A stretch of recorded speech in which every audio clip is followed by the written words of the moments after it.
Part 1. The Restless Heart. Alright, settle in.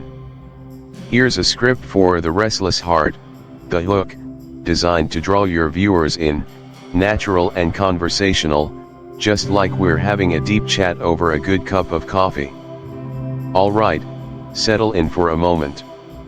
I want you to think about something deeply human, something I'm sure we've all felt at one point or another, perhaps even right now, simmering just beneath the surface of our busy lives. It's this persistent, almost undeniable feeling, a kind of yearning, a subtle hum of incompleteness, no matter how much we achieve, how much we have, or how deeply we connect with others. Have you ever found yourself chasing after something with all your might? Maybe it was that dream job, that perfect relationship, a new experience, or even just the latest gadget. And for a moment, when you finally got it, there was this surge of satisfaction, right? A thrill, a sense of aha. This is it. But then, slowly, almost imperceptibly, that feeling starts to fade. The shine wears off. And that familiar, quiet whisper in the back of your mind returns, is this all there is? Is there something more? It's like we're all walking around with a subtle, internal compass, constantly spinning, searching for true north, but never quite locking on. We try to fill that void with careers, with travel, with hobbies, with friendships, with knowledge, with endless entertainment, and don't get me wrong, many of these things bring immense joy and purpose. But that core restlessness, that unfulfilled desire for an ultimate peace, a profound sense of belonging and meaning that transcends the everyday, that often remains. We pour ourselves into work, we build impressive lives, we seek validation from every corner of the digital world, only to sometimes stare up at the ceiling at 3 a.m. and wonder, what is it I'm truly looking for? What will finally bring that deep, settled sense of peace? Centuries ago, a man who truly understood this struggle, a man who lived a life brimming with intense passions, intellectual pursuits, and profound personal crises, articulated this universal human condition with breathtaking precision. His name was Augustine, and he would one day become one of history's most influential thinkers and a revered saint. He penned these immortal words, words that resonate just as powerfully today as they did over 1,000 years ago, "Our heart is restless until it rests in thee." Just let that sink in for a moment. Our heart is restless until it rests in thee. It's a declaration that cuts right to the core of what it means to be human. It's a mirror reflecting our own deepest longings and frustrations. Because really, if we're honest with ourselves, haven't we all felt that very same sensation? That thrill of achieving a long-sought goal, only to find the satisfaction surprisingly fleeting? The intense connection in a new relationship, followed by the subtle return of that familiar, underlying quest for something more profound. The endless scroll through social media, the pursuit of the next big thing, the constant search for external validation, all noble in their own ways, perhaps, but ultimately leaving us with that persistent question, is there a deeper peace, a more profound meaning, truly within reach? And if so, where? Augustine knew this restlessness intimately. In fact, you could say his entire early life was a masterclass in trying to find rest in all the wrong places. Before he became the revered saint and profound philosopher, the man who wrote these soul-stirring words, he was, by many accounts, a self-proclaimed sinner, a brilliant but wayward young man. He was a rhetorician who chased fame, a lover who sought pleasure, a philosopher who wrestled with doubt and heresy, driven by a powerful intellect and an insatiable desire for truth, yet often misguided by his own appetites and intellectual pride. His early years were a whirlwind of hedonism, ambition, and existential questioning, a constant pursuit of satisfaction in the fleeting and the material, leaving him perpetually unsatisfied. He sought truth in every philosophical school, solace in every embrace, and meaning in every earthly success, and found only more restlessness. He was, to put it simply, a mess. A brilliant, charismatic, captivating. Part 2. Introduction, A Sinner's Guide to Holiness. Hey everyone, and welcome back to the channel. Or if this is your first time here, welcome to a space where we dare to ask big questions, to peer into the human condition, and often, to find surprising wisdom in voices that have echoed through centuries. Today, we're not just starting a new series, we're embarking on an odyssey, a profound journey inward, a leap back in time, and hopefully, a transformative step forward in our own understanding of ourselves and the world.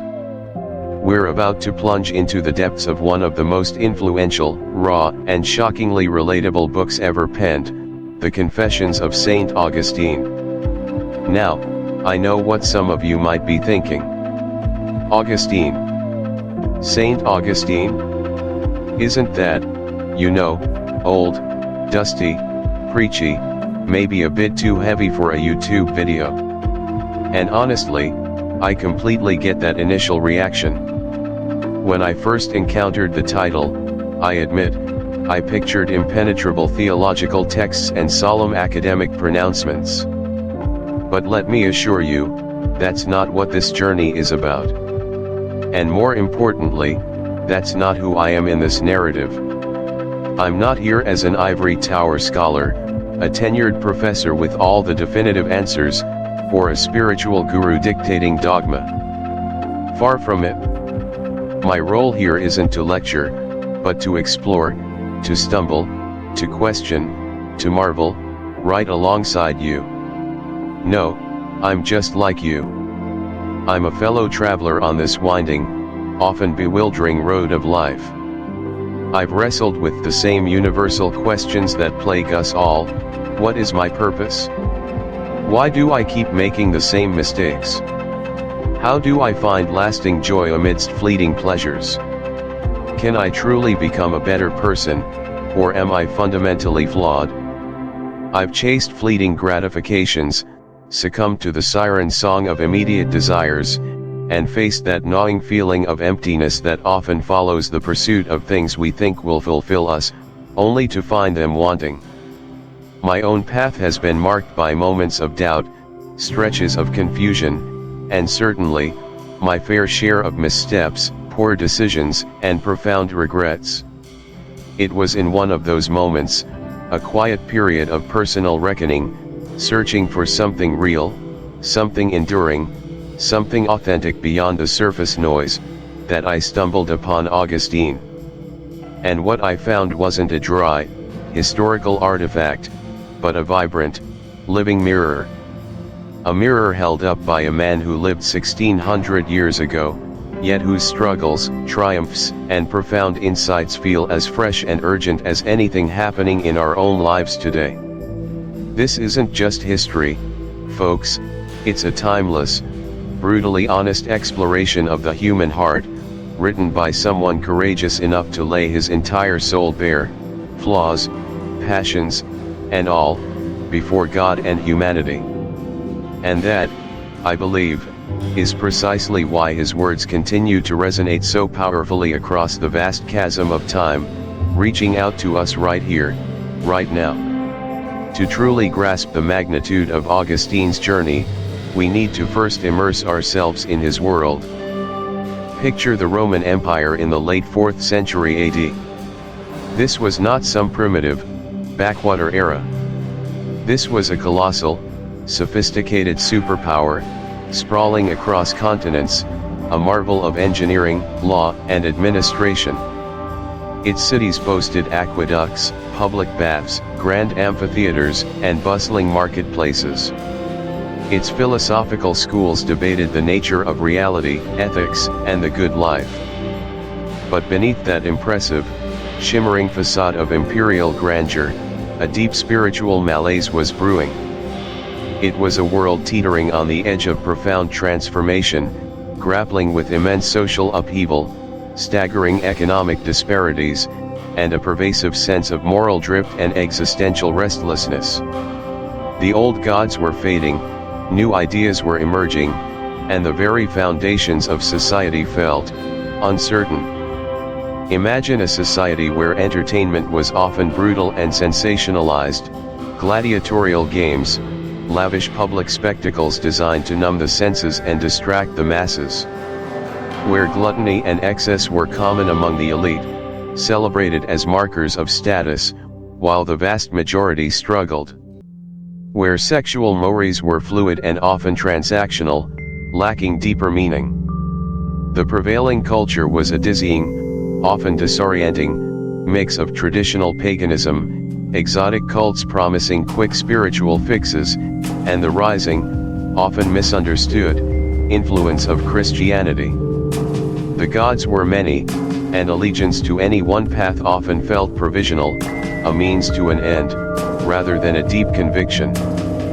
People frantically sought meaning, pleasure, and status, often in a relentless, unfulfilling cycle. The phrase bread and circuses perfectly captured the strategy of distraction employed to keep the populace pacified, diverting attention from deeper anxieties and societal cracks, and glossing over the widespread inner turmoil. Does any of this sound familiar? Perhaps a little too close to home? Perhaps a bit like the world we navigate every single day. Consider our own 21st century culture. We are, without a doubt, living in an age of unprecedented technological advancement, hyperconnectivity, and instant gratification. We scroll through meticulously curated digital lives, chasing likes and fleeting validation, often feeling more empty afterward than before. Our attention spans are fragmented by a constant barrage of notifications, endless content streams, and the pressure to always be on. We consume, we desire, we buy, we upgrade, often mistaking acquisition for fulfillment, and accumulating more data than wisdom.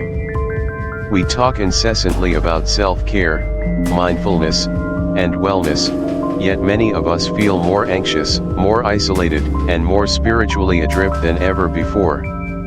The pressure to keep up, the relentless pursuit of the next best thing, the struggle to find authentic purpose beyond material wealth or social media metrics, these are not new phenomena unique to our generation.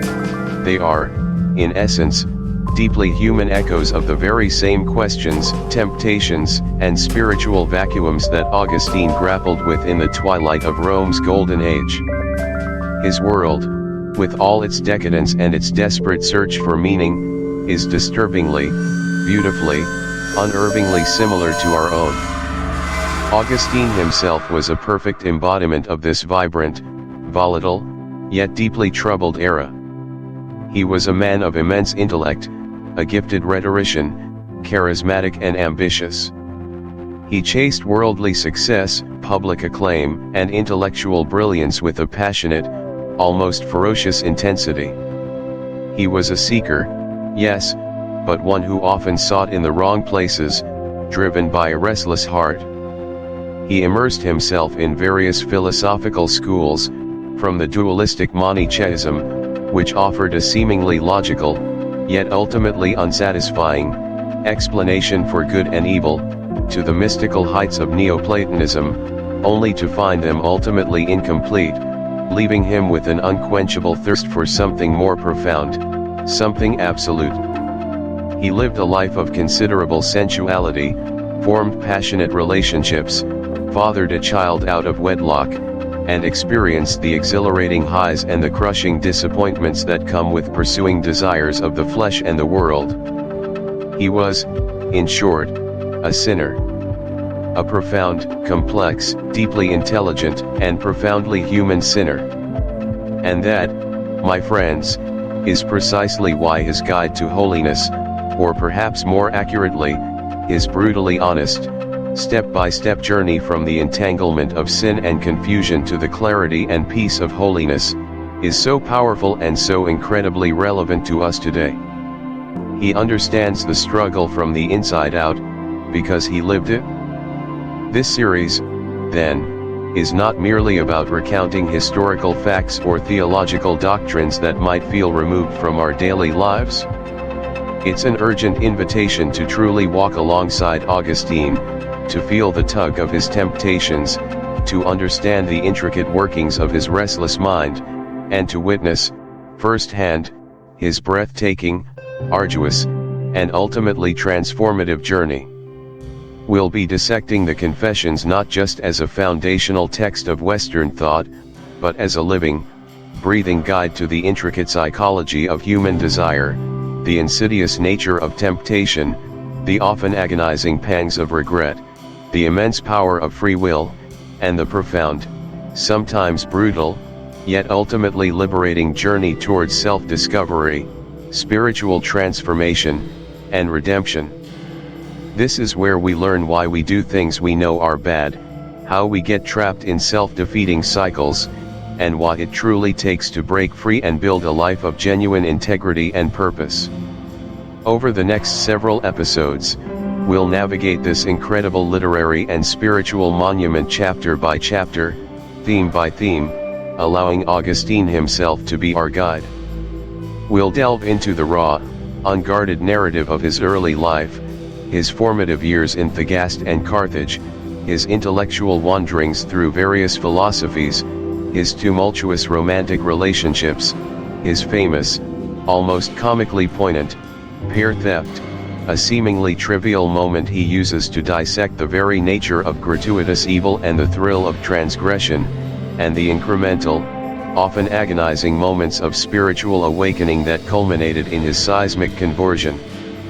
We'll unpack the profound philosophical insights he gleaned from his intellectual odyssey, the groundbreaking theological breakthroughs he stumbled upon, and the timeless wisdom he offers us about the nature of God, the human spirit, the enigmatic concept of time, the power of memory, the eternal struggle between good and evil, and the relentless human pursuit of genuine, lasting happiness and peace. We'll explore Augustine's haunting questions: what do I love when I love my God? And why do I love evil for evil's sake?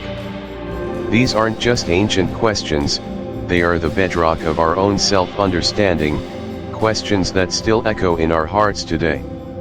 So, if you've ever felt that persistent, nagging longing for something more profound than what the world typically offers, if you've ever questioned your own choices, big or small, and wondered about the motivations behind them, if you've ever grappled with the true nature of freedom, the allure of vice, or the elusive path to genuine peace and integrity in a chaotic world, then this deep dive into the Confessions with Saint Augustine is profoundly for you.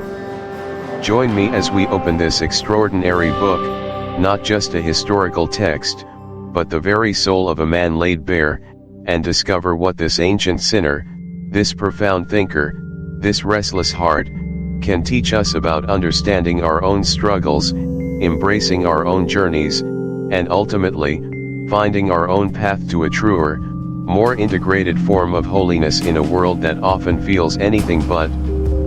Are you ready to dive into the raw, honest, and utterly captivating story of a sinner's guide to holiness? Chapter 1, The Pear Theft and the Mystery of Sin. Hello everyone, and welcome back to the channel.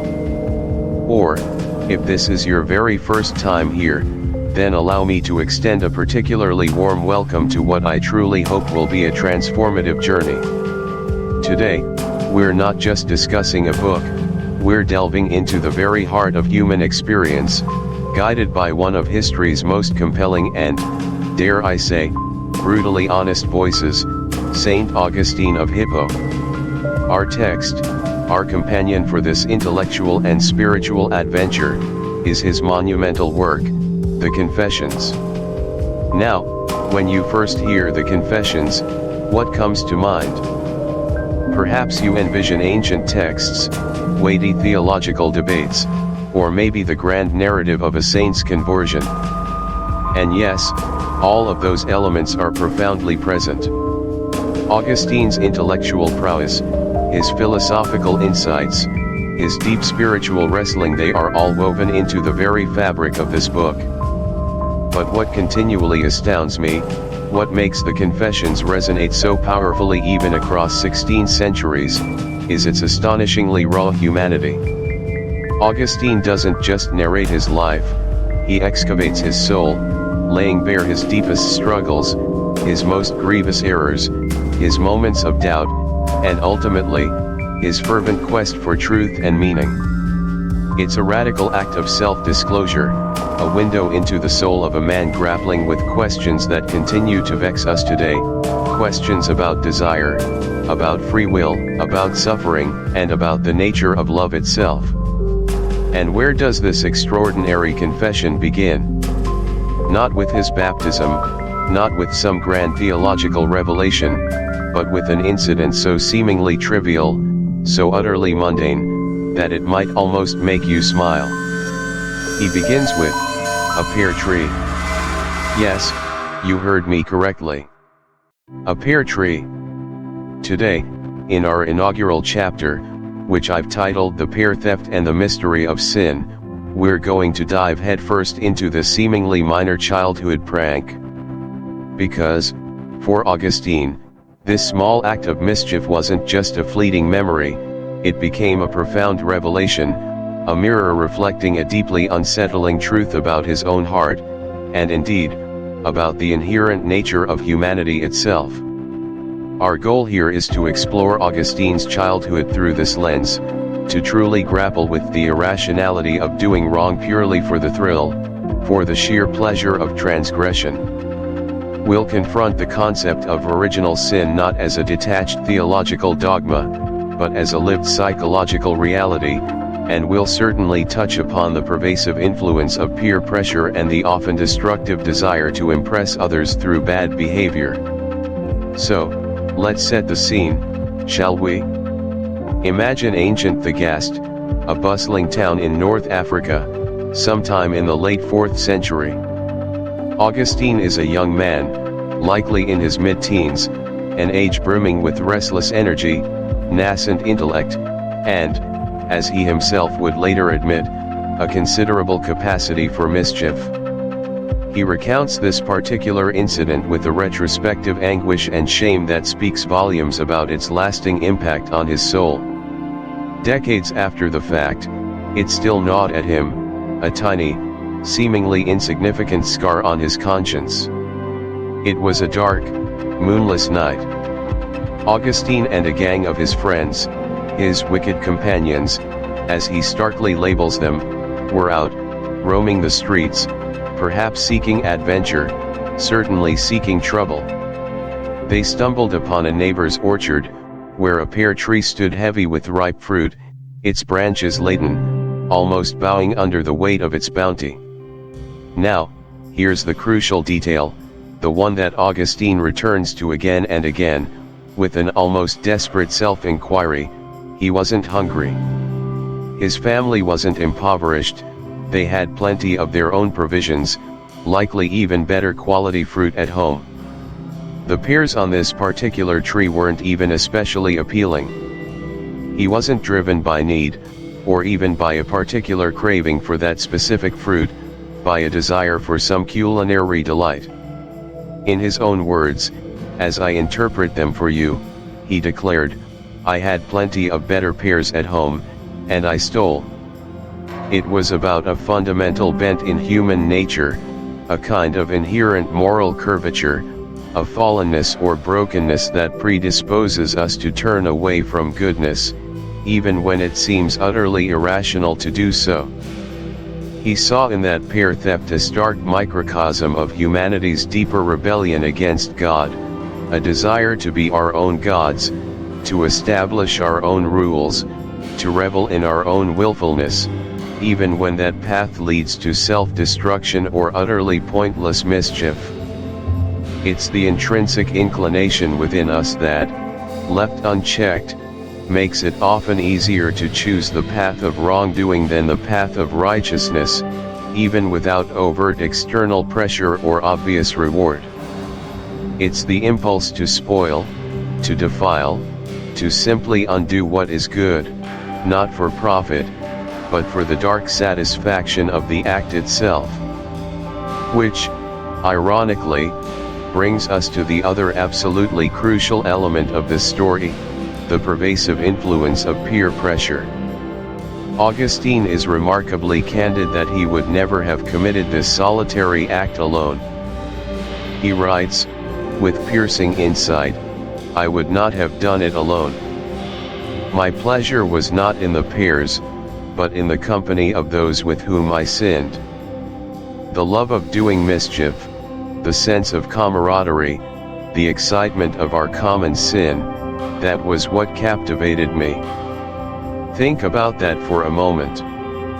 How many times in our own lives, perhaps more recently than we'd care to admit, have we done things we knew were questionable, or even overtly wrong, simply because we were with a group? Because we wanted desperately to fit in? To impress our friends? To avoid being labeled as boring, uncool, or the odd one out? I know I certainly have, many times over. I remember moments in my own adolescence where the unspoken pressure to be edgy, to push boundaries, to commit a minor transgression, felt almost irresistible. It wasn't about gaining anything material, it was about belonging, about validating your place within the tribe, about the thrill of shared rebellion, that intoxicating, fleeting sense of invincibility. Augustine, even as a young man, acutely felt this magnetic pull of his peer group. The shared transgression created a powerful, albeit twisted, sense of intimacy and belonging. The hushed laughter, the conspiratorial whispers, the collective adrenaline rush of shared rebellion, these, he realized, were the true, intoxicating fruits of that pear tree, far more potent and appealing than any actual pear. It's a powerful and often dangerous dynamic. The group effectively legitimizes the wrong, making it appear less wrong, perhaps even exciting or justifiable. It transforms a potentially senseless individual act into a shared adventure, a badge of collective identity and courage. The shame or moral unease of the individual act is dissolved, or at least profoundly mitigated, by the collective participation, by the validation of the we. And this, I believe, is where Augustine's ancient reflections resonate with such striking clarity in our contemporary world. We might not be scaling orchard walls to pilfer pears, but consider the dynamics within certain online communities, for instance. The way a mob mentality can quickly take hold, where individuals participate in forms of bullying, shaming, or even outright digital vandalism that they would likely never undertake alone, face to face, or even under their real names. The anonymity and perceived impunity of the internet, combined with the validating power of a collective, creates a strikingly similar psychological dynamic. People engage in acts for the lulz, for the collective thrill, for the sense of belonging to an in-group that is perpetrating some form of transgression, even if the target is utterly undeserving and the act itself yields no tangible benefit. It is, at its core, doing wrong for the sheer, perverse thrill of it, magnified exponentially by collective anonymity and social validation. So, the pear theft, this seemingly insignificant childish escapade, transcends its humble origins to become a profound lens through which Augustine scrutinizes the Chapter 2, Lust and Chaos in Carthage. Hey everyone, and welcome back to the channel. I'm so glad you're here with me again as we dive deeper into one of the most raw, honest, and profoundly human stories ever written, St. Augustine's Confessions. Last time, we touched on his early life, his intellectual stirrings, and that rather infamous pear theft incident, a moment that, deceptively simple as it seems, actually opens a window into a much deeper spiritual sickness. Today, we're stepping into a whole new world, both for Augustine and for us. We're talking about his adolescence, his sexual awakening, and that tumultuous period when he truly descended into a lifestyle that, well, let's just say it was less than saintly. We're talking about chapter 2 of our journey, aptly titled, Lust and Chaos in Carthage. Imagine, if you will, a young Augustine, barely 17, leaving the quiet, provincial town of Thagaste. He's brilliant, yes, sharp as a tack, destined for great things intellectually. But he's also restless, full of untapped energy, and utterly unprepared for what awaits him. He's heading to Carthage. And Carthage, oh, Carthage was an experience. Picture it, a sprawling, vibrant metropolis, a hub of the Roman Empire in North Africa. Not just a city, but a sensory explosion. Think New York City meets ancient Rome, with a dash of Marrakesh. The air would have been thick with the smell of spices from distant lands mingling with the stench of the port, the roasting meats from street vendors, the perfume from the baths, and the faint, ever-present odor of humanity in all its forms. The sounds? A cacophony. The clatter of chariots on cobblestones, the roar of crowds from the amphitheaters, the hawkers shouting their wares in a dozen different languages, the distant murmurs of philosophy students debating in porticos, and the raucous laughter spilling from taverns and brothels. Visually, it was overwhelming, towering temples dedicated to forgotten gods, grand public baths, bustling markets overflowing with exotic goods, ornate villas, and right alongside them, the shadowy alleyways where less savory deeds unfolded. It was, in short, a complete overload.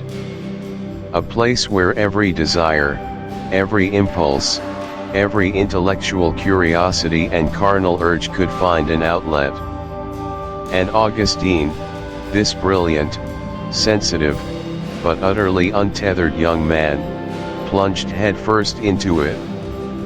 He describes this period with a phrase that has resonated through centuries, a phrase that I think many of us, if we're truly honest, can relate to in some form or another. He said, and I quote, "I burn to be satiated. I burn to be satiated." Think about that for a second. It's not just a desire. It's a burning. It implies an intense, almost feverish hunger.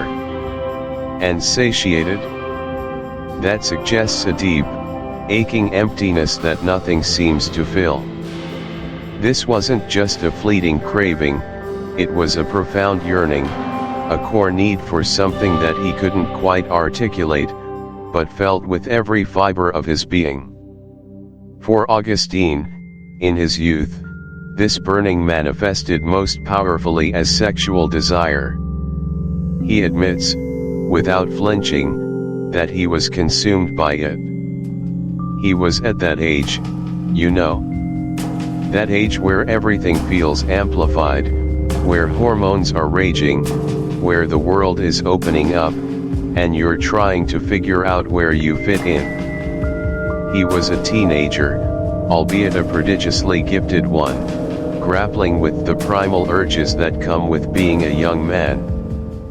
But it wasn't just about the physical act.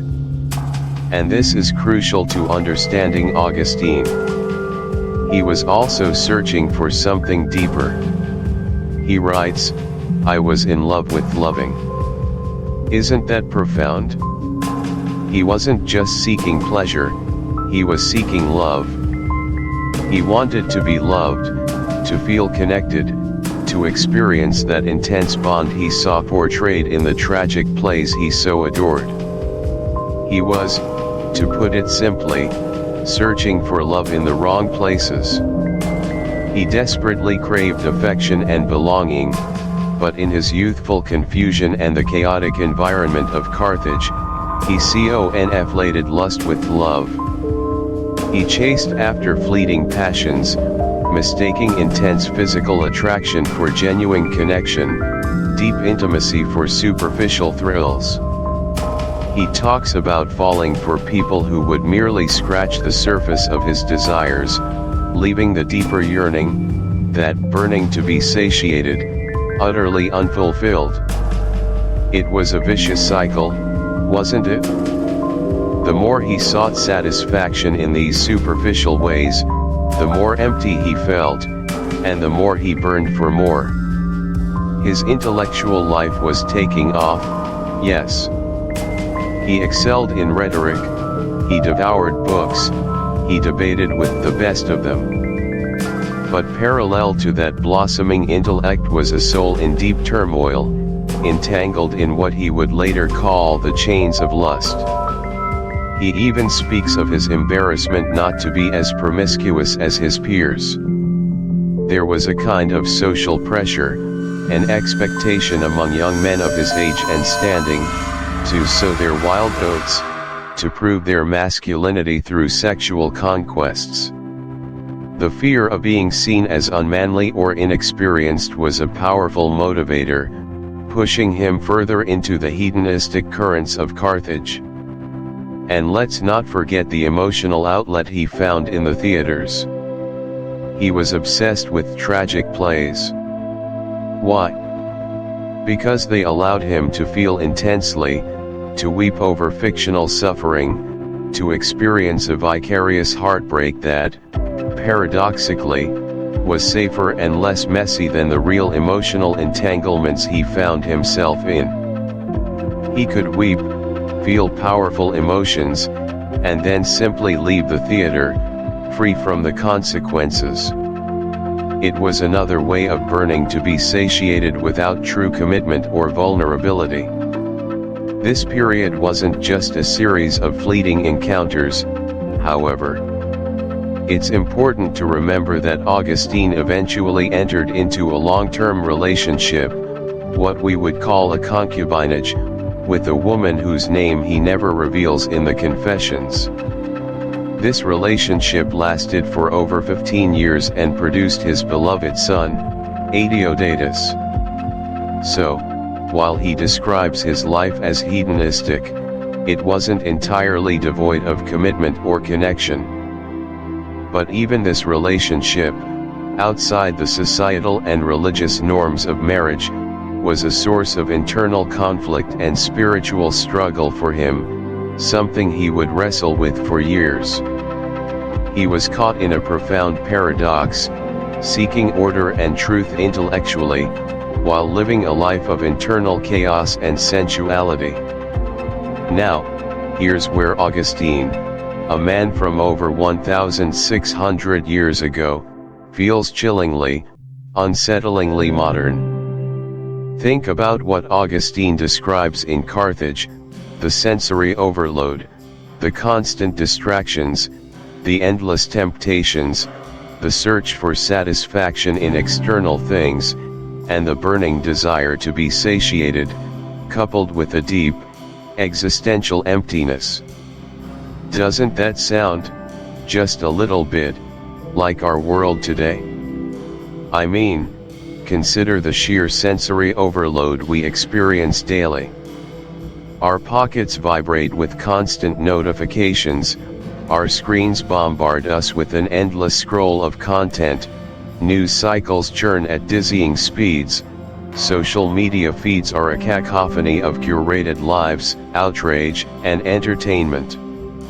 We're awash in information and stimulation, often to the point of exhaustion and anxiety. It's our own digital Carthage, isn't it?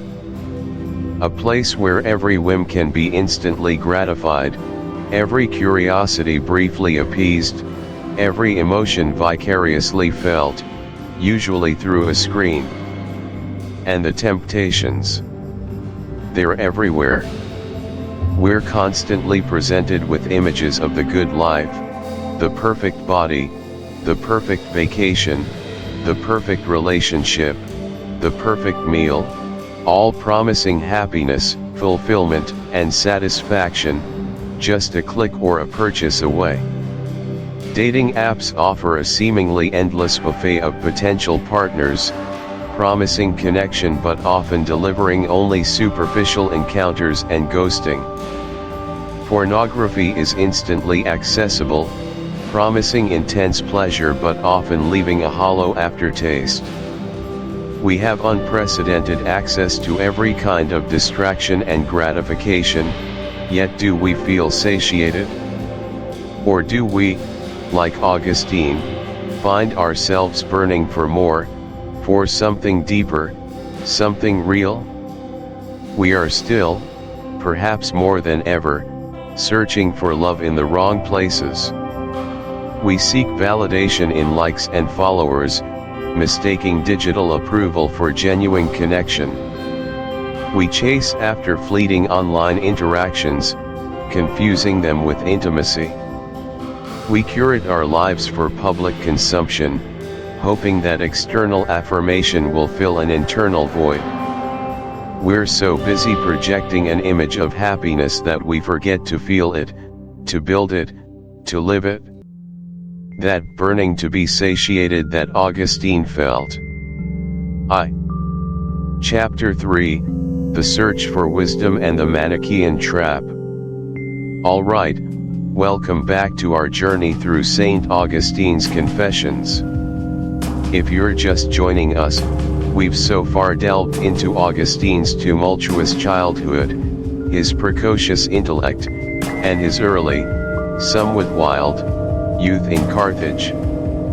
He was brilliant, ambitious, and wrestling with desires that often led him astray. But a crucial turning point is upon us, a moment that didn't just redefine his academic path, but ignited a hunger within him that would ultimately consume his entire life. This is Chapter 3, The Search for Wisdom and the Manichaean Trap. Imagine Augustine, a young man in his late teens, maybe 19 years old. He's already a formidable rhetorician, captivating audiences with his eloquence. He's chasing success, chasing pleasure, and, if we're honest, chasing the fleeting highs of intellectual victory in debate. He's already teaching, making a name for himself. But beneath all that outward brilliance and ambition, there was still a restlessness, a profound dissatisfaction. It's like he was building a magnificent house, but couldn't quite find the right furniture, or perhaps, didn't even know what kind of life he wanted to live inside that house. Then, he stumbled upon a book that quite literally changed everything. This wasn't some obscure philosophical treatise. It was a work by the towering Roman orator and statesman, Cicero. Specifically, a dialogue called Hortensius. Now, for Augustine, Cicero was already a hero of rhetoric, a master stylist. But Hortensius wasn't a manual on eloquent speaking, it was an exhortation to philosophy, a passionate plea for the pursuit of wisdom for its own sake. And the effect on Augustine was nothing short of seismic. He describes it as a complete redirection of his affections, a sudden, blinding illumination. Before Hortensius, he tells us, he was captivated by the glitter of worldly ambition, the pursuit of fame, wealth, and sensual pleasure. But this book stripped away that veneer. it revealed the hollowness of those pursuits and awakened in him a fervent, almost desperate, desire for wisdom itself. Not wisdom as a tool for argument, not wisdom as a means to an end, but wisdom as the ultimate end, the very purpose of human existence. Think about that moment. Have you ever read a book, or heard a piece of music, or seen a painting that just shifted something fundamental within you? That rearranged your priorities, or revealed a deeper truth you hadn't perceived before? For Augustine, this was it. It was like he'd been living in a beautifully decorated but dimly lit room, and Cicero suddenly threw open the curtains, flooding the space with brilliant, unfiltered light. Everything that had seemed so important before now paled in comparison to this dazzling new vista, the pursuit of truth, the love of wisdom. He fell in love with philosophy. The very word, philosophy, the love of wisdom, became his guiding star. He was still in Carthage, still teaching rhetoric, but now his mind was alight with a new kind of quest. He wanted to understand, to know, to comprehend the nature of reality, of good and evil, of the soul. He wasn't just intellectually curious anymore, he was spiritually hungry. The only thing missing, as he would later reflect with poignant regret, was the name of Christ within those pages. Cicero, for all his brilliance, couldn't point him to the ultimate source of that wisdom. This newly ignited passion for wisdom naturally led him to the scriptures. You'd think, given his newfound zeal, he'd embrace them instantly, right? After all, he'd grown up with a Christian mother, Monica, who had diligently prayed for him and instilled in him at least a foundational understanding. This was the spiritual inheritance of his family, the faith of his childhood. But here, Augustine, in his characteristic honesty, reveals one of his earliest and most significant missteps. He picked up the Bible, the sacred texts, the very Word of God, and he was utterly, profoundly disappointed. Why? Well, remember his background. He was a master of rhetoric. He was immersed in the grandeur of classical literature. Virgil, Cicero, the great poets and orators whose prose shimmered with intellectual brilliance and stylistic elegance. He was a connoisseur of language, a seeker of profound thought expressed in the most sophisticated, aesthetically pleasing way possible. And the Bible? To his young, arrogant, and highly refined ears, it sounded simple, unadorned, even crude. He found its style lacking the polished eloquence he so admired. It didn't engage his intellect in the way Cicero had. It didn't sparkle with the rhetorical flourishes he was accustomed to. He saw its humility and directness not as a virtue, but as a deficiency. He was looking for dazzling intellectual gymnastics, and what he found felt like plain, unvarnished truth, delivered in a way that didn't cater to his pride. He was like a gourmet chef, accustomed to the most exquisite, complex dishes, offered a simple, wholesome meal. He couldn't appreciate its nourishment because he was too busy critiquing its presentation. He candidly admits that his pride was a major stumbling block. He felt himself too elevated, too intellectually superior, to stoop to such unrefined language. He couldn't see past the humble packaging to the profound wisdom contained within. This intellectual snobbery, this aesthetic judgment, became a huge barrier, pushing him away from the very source of truth he so desperately sought. This rejection of the Bible, born of intellectual pride, created a vacuum, a spiritual void that nature, as they say, abhors. And into that void stepped a cult that would capture Augustine's brilliant mind for the next 9 long years, Manichaeism. You see, the Manichees offered something incredibly seductive to a young, restless intellectual like Augustine. They presented themselves as the true purveyors of wisdom, offering a rational, scientific explanation for the universe, for good and evil, for the very mysteries that had begun to haunt Augustine since reading Hortensius. They claimed to possess a superior knowledge, a hidden truth that superseded the simple teachings of the Bible. What exactly was Manichaeism? It was a dualistic religion, founded by a Persian prophet named Mani in the 3rd century. It blended elements of Christianity, Zoroastrianism, Buddhism, and Gnosticism into a complex, sprawling cosmological myth. And at its heart was the idea that the universe is locked in an eternal struggle between two opposing, co-equal powers, light, good, and darkness, evil. God, the good power, did not create evil. Evil was a separate, independent, hostile force.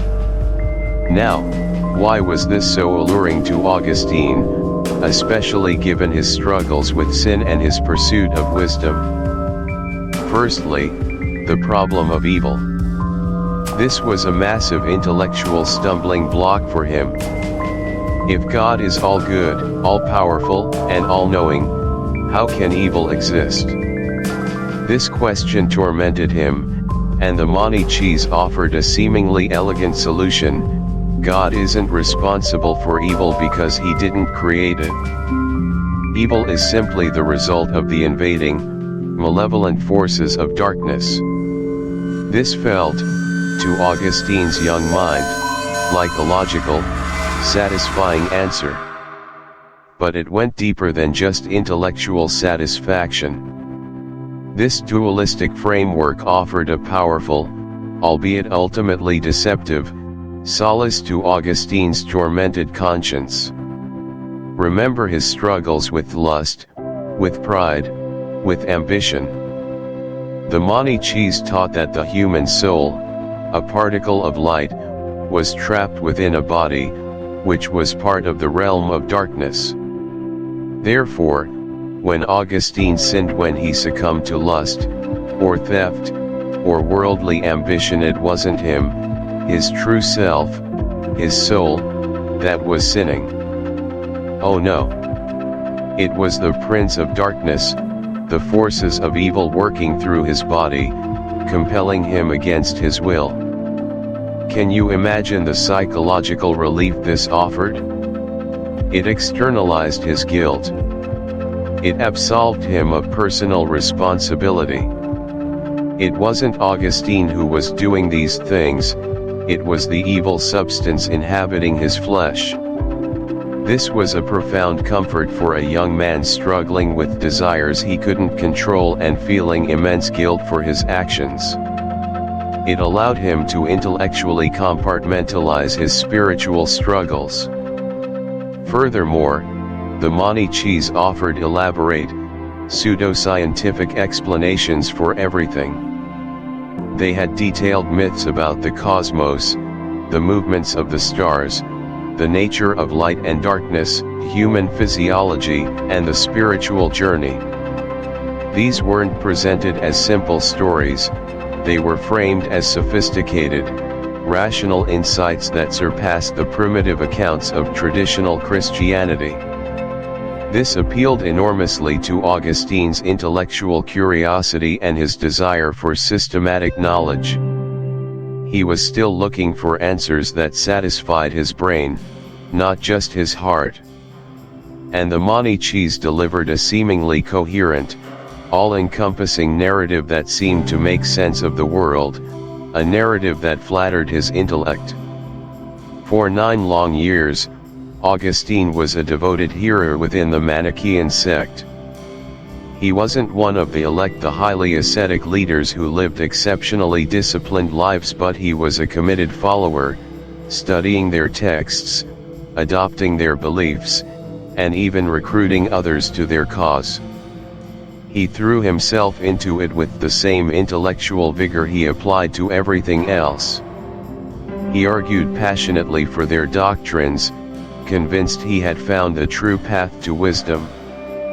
He believed he was part of an elite group that possessed special knowledge that the ignorant masses of mainstream Christianity simply couldn't grasp.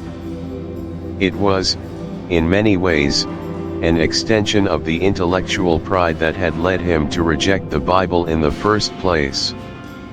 But over time, cracks began to appear in this seemingly perfect intellectual edifice. As Augustine matured, as his mind grew even sharper, he started to notice inconsistencies. The Manichees made various claims about astronomy and natural phenomena that, to his increasingly discerning scientific mind, simply didn't hold up. Their explanations for the phases of the moon, for example, were demonstrably false, even by the scientific understanding of his day. He began to question the very basis of their dualistic cosmology. If evil was a substance, a physical entity, what was its nature? How could it interact with good? The more he pressed, the less satisfying their answers became. The problem of evil, which Manichaeism initially seemed to solve, resurfaced with new, more complex questions. He started to realize that simply positing an evil substance didn't truly explain evil, it just pushed the problem back a step further. He waited, patiently, for the arrival of Faustus of Milev, a highly revered Manichaean bishop who was considered a brilliant scholar and orator. Augustine believed Faustus would be able to clear up all his lingering doubts, to provide the profound, rational explanations he craved. He clung to this hope, year after year, during those 9 long years. This 9-year detour into Manichaeism is a fascinating and crucial period in Augustine's life. It wasn't a wasted decade, even though he later condemned it so vehemently. It was a crucible in which his intellectual abilities were sharpened, his philosophical questions deepened, and his understanding of the human condition tested. He learned what not to believe, what not to accept without rigorous examination. It was a necessary, albeit painful, part of his journey towards truth. It demonstrates his profound earnestness in seeking wisdom, even if he was profoundly misguided for a time. He was searching for God, but he was looking in all the wrong places, using all the wrong tools. He was trying to grasp an infinite God with a finite, fallen intellect, and he was doing it on his own terms. The arrogance of his youth led him down a very clever, very sophisticated rabbit hole. And as we'll see in our next chapter, the arrival of Faustus of Milev would mark the beginning of the end of Augustine's long, tangled engagement with the Manichees. His disillusionment would grow, paving the way for yet another intellectual and spiritual pilgrimage. So, join me next time as we explore Augustine's growing skepticism, his move to Rome, and the philosophical currents that would begin to pull him out of the Manichaean trap, even if the true light was still some distance away. Chapter 4, Grief, Friendship, and the Void. Hello, my friends, and welcome back to our journey through the Confessions of Saint Augustine. If you've been with us since chapter 1, you know we've already delved into the turbulent waters of Augustine's youth, his brilliant mind, his restless heart, his early intellectual dalliances, and his relentless pursuit of truth, often in all the wrong places. We've seen him grapple with ambition, sensuality, and the complexities of his own will. But today, we arrive at a chapter that marks a profound, almost shattering, turning point in his life. A moment that would strip away his worldly certainties and leave him staring into an abyss, forcing him to confront the very nature of existence, love, and suffering. This is chapter 4, Grief, Friendship, and the Void. Up until this point, Augustine's struggles were largely intellectual or moral.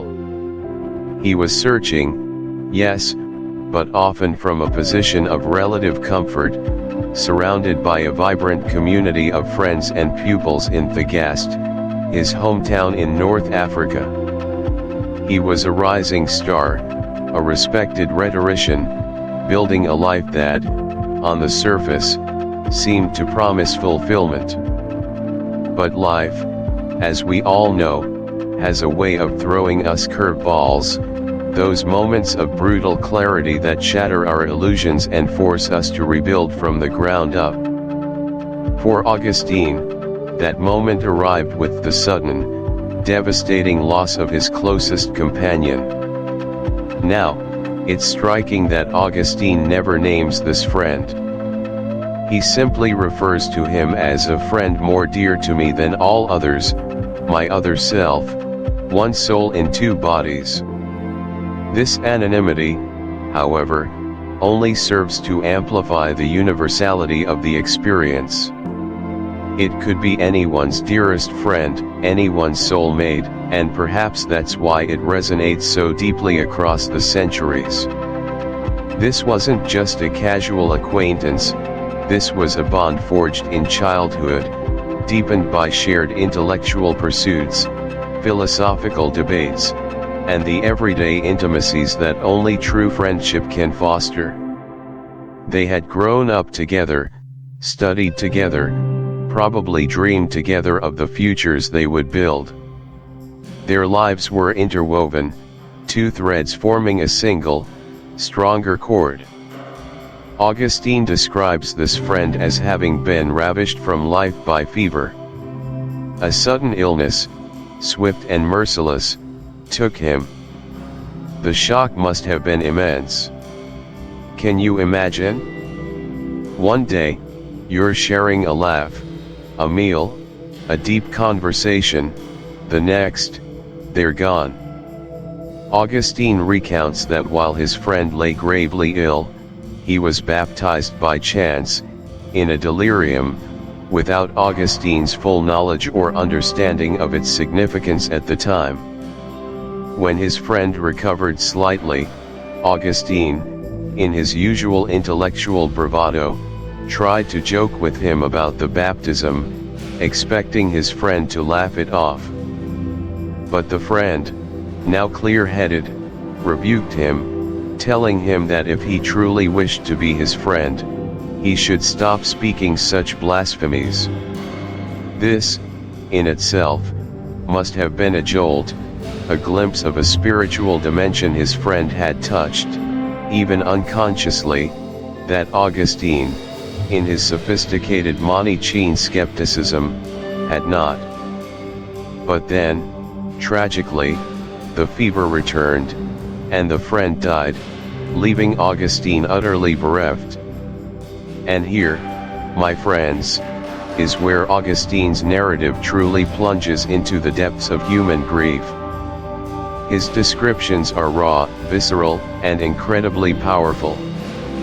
He writes, "My heart was utterly darkened, and whatever I looked at was death." Think about that for a moment. Not just sadness, not just sorrow, but an engulfing darkness that colored everything. The world itself became a monument to his loss. The very light of day seemed hateful to him. He could find no solace, no comfort, no distraction. The places they had shared, the conversations they had had, the memories they had built, these did not bring fond remembrance, they twisted into agonizing reminders of what was now absent. He says, "I was a great enigma to myself." The sudden void left by his friend's departure was not just a hole in his life, but a hole within him.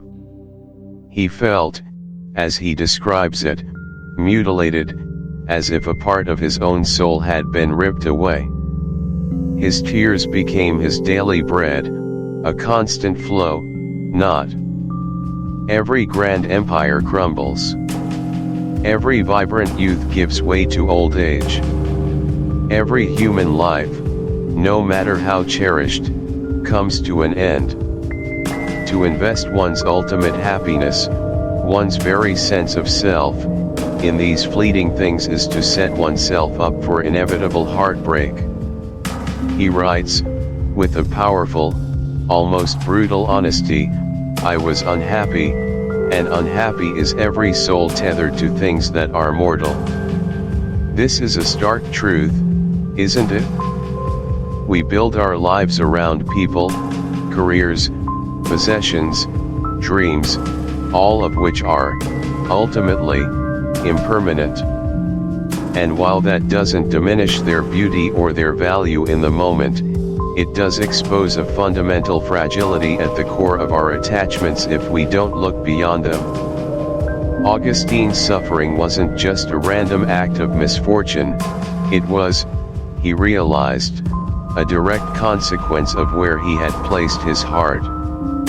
He had built his house upon sand, and the tide of mortality had come in and swept away its foundations. This leads us directly to the third, and perhaps most profound, concept Augustine introduces here, the definition of misery. For Augustine, misery isn't merely a feeling of sadness or bad luck. It is a fundamental state of the soul, the state of a soul that has become enslaved, tethered, bound to things that can die. Think about it this way, if your deepest joy, your sense of purpose, your very identity, is inextricably linked to something that can be taken away, a person, a job, an achievement, a material possession, then you are, by definition, perpetually vulnerable. You are living in a state of potential misery. When that thing is lost, your soul experiences a profound rupture, a kind of existential pain that goes beyond mere disappointment. It's a disorientation, a feeling of being unmoored, because the very anchors you relied upon have dissolved. Augustine, staring into the void left by his friend, saw not just the absence of a loved one, but the terrifying implications of his own misplaced love. He had given his heart wholly to something that could not give him eternal security. This was the misery he was talking about, the inherent instability of a life whose foundations are built on the shifting sands of the temporal world. He realized that the very intensity of his love for his friend, while beautiful, was also the source of his agonizing suffering because it was a love fixed on the finite. Now, this isn't to say that Augustine is advocating against love or friendship. Far from it. Augustine values friendship immensely. But he is asking us to consider the nature of our attachments. Are we loving things in themselves as ultimate goods, or are we loving them as reflections, as gifts, as pointers to something greater, something eternal? If we love a beautiful person as the source of our ultimate joy, we will suffer when they are gone. But if we love them as a beautiful expression of a deeper, divine love, then their passing, while still painful, doesn't dismantle the entire structure of our soul. The true object of our ultimate love, Augustine begins to understand, must be something that cannot die, something that cannot be taken away. This is a powerful lesson, and one that resonates deeply even today, perhaps even more so in a world obsessed with acquiring and possessing. How much of our own anxiety, our own unhappiness, comes from the fear of losing what we have. Our careers, our material wealth, our social standing, even our physical youth and health, all transient. When we tie our identity, our self-worth, our fundamental happiness to these things, we are essentially signing up for eventual misery.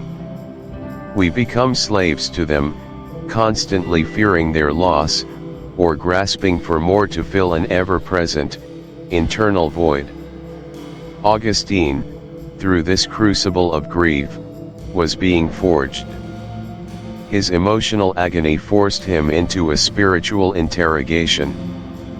He was no longer content with mere intellectual games or rhetorical flourish. He needed answers that could withstand the onslaught of mortality. He needed a love that wouldn't betray him by dying, a truth that wouldn't dissolve into. Chapter 5, Meeting Faustus and the Cracks in the Facade. Hey everyone, and welcome back to the channel. I'm so glad you're here joining me on this incredible journey through the mind of one of history's most fascinating thinkers, Saint Augustine. We're diving deep into the Confessions, a book that, honestly, just keeps giving, chapter after chapter. And today, we've arrived at what I consider to be one of the most pivotal, most crushing moments in Augustine's intellectual and spiritual saga. A moment where the very foundations he'd built his world upon started to tremble, and then, crack. We're calling this chapter 5, Meeting Faustus and the Cracks in the Facade. And the goal here, the emotional core we're really digging into, is that gut-wrenching moment of disillusionment when Augustine realizes his intellectual idols are, well, frankly, frauds. Or at least, not what he hoped they were. You know, in life, we often look for heroes, for mentors, for that one person who just gets it, who has all the answers, who can cut through the noise and show us the path. Maybe it's a teacher, a spiritual leader, a famous author, or even just someone online whose ideas deeply resonate with you. We invest so much hope, so much of our own yearning for understanding, into these figures. We put them on pedestals, sometimes without even realizing it. And that, my friends, is exactly where Augustine was as he awaited the arrival of a man named Faustus. For years, Augustine had been a devout Manichaean. This dualistic religion, with its elegant explanations for good and evil, its cosmic drama of light and darkness, had captured his brilliant, restless mind. It offered answers where others failed, especially regarding the problem of evil. But even within Manichaeism, Augustine wasn't entirely at peace. His razor-sharp intellect, the same one that would later shape Western thought for centuries, kept encountering inconsistencies. He wrestled with their scriptures, their cosmology, their often simplistic scientific explanations, particularly concerning astronomy. He found himself questioning, probing, digging. And he was told, repeatedly, by his fellow Manichaeans, "Oh, just wait until Faustus comes. Faustus will explain everything. Faustus is the man." Think about that anticipation. Imagine the sheer weight of expectation on this one individual. Augustine had heard legends of Faustus, a Manichaean bishop, renowned for his eloquence, his profound understanding of their doctrines, his ability to captivate audiences with his rhetoric. He was the intellectual titan, the philosophical heavyweight who could undoubtedly resolve all the scientific discrepancies, all the nagging logical gaps that were slowly but surely eroding Augustine's faith in the system. Faustus wasn't just a Manichaean leader, he was the one who could make it all make sense. The one who would finally silence those persistent doubts. Augustine was, in his own words, eager to hear this man, whose fame as a rhetorician had preceded him. He was practically salivating for the intellectual feast he believed Faustus would provide. He wasn't just hoping for answers, he was desperate for them. His entire intellectual and spiritual comfort hinged on this meeting. It was the ultimate test. If Faustus could explain it, if he could reconcile the Manichaean cosmology with observable scientific fact, then Augustine's commitment would be reaffirmed, his doubts quelled, his search finally, gloriously over. He was ready to be intellectually conquered, to surrender his remaining skepticism to this legendary sage. He felt like a student about to meet the master, finally able to lay bare his most vexing intellectual dilemmas and receive the clarity he so deeply craved. This wasn't just curiosity, it was a profound, almost spiritual yearning for intellectual resolution. And then, Faustus arrived in Carthage. The initial impression? Absolutely charming. Faustus was, by all accounts, a wonderfully pleasant man. He was polite, friendly, and yes, incredibly eloquent. When he spoke, his words flowed beautifully, effortlessly, painting pictures with.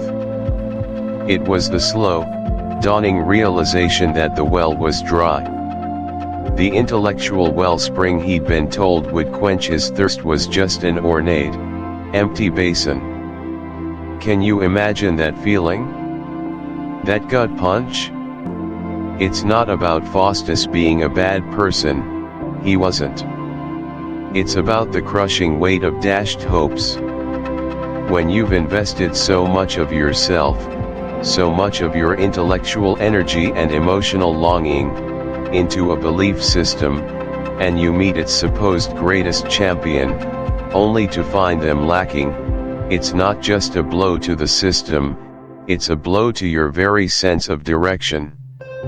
It makes you question not just the belief, but your own judgment for having believed for so long. It's the kind of disappointment that resonates on a fundamental level, shaking the very ground you stand on. For me, reading this, I'm reminded of times in my own life, or perhaps you can relate, where I've put someone on a pedestal. Maybe it was a person whose political views I admired, or a spiritual teacher, or even just someone I saw as an expert in their field. And then, through an interaction, or perhaps just observing them closely, you realize they're just people. With their own gaps, their own limitations, their own areas of ignorance. It's a painful but necessary growth moment. It forces you to reevaluate not just them, but why you placed them there in the first place, and perhaps, more importantly, why you allowed your own critical faculty to take a back seat. This moment with Faustus, for Augustine, was a profound lesson in the importance of questioning authority. It's so easy, so comfortable, to outsource our critical thinking.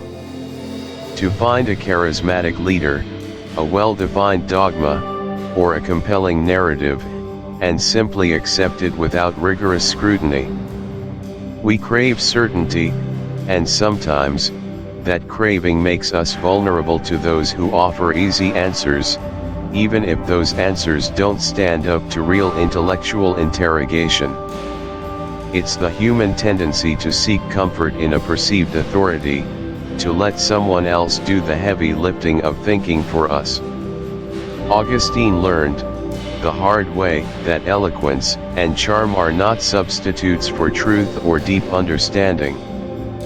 A person can speak beautifully, but if their words lack substance, if they cannot withstand the pressure of genuine inquiry, then their authority is merely superficial. This isn't just a lesson for religious belief, it applies to every facet of life. How often do we encounter charismatic figures in politics, in business, in media, who are masters of rhetoric but hollow when it comes to actual knowledge or a coherent plan? Augustine's encounter with Faustus serves as a timeless warning against intellectual complacency and the dangers of unexamined faith in any system or individual.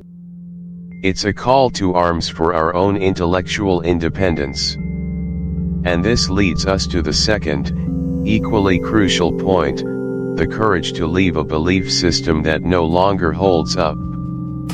Now, Augustine didn't immediately pack his bags and leave the Manichaeans the day after his disappointing encounter with Faustus. That's an important detail. It's rarely that simple. Changing deeply held beliefs is incredibly difficult. It's not just an intellectual exercise, it's an emotional, social, and sometimes even an existential crisis. Think about it. Augustine had invested years of his life, his identity, his social circle, into Manichaeism. To admit it was flawed, to admit his intellectual heroes were wanting, was to admit he himself had been wrong for a very long time. It's a bitter pill to swallow. There's the fear of the unknown, what comes next? There's the fear of being seen as a failure, a turncoat, or simply lost. There's the inertia of habit, the comfort of familiarity, even if that familiarity is starting to feel like a cage. The sheer momentum of a life built around a certain set of beliefs can be incredibly difficult to overcome. So, for a time, Augustine remained loosely associated with the Manichaeans, even attending Faustus's lectures, but his faith in their intellectual foundation was gone. He was no longer.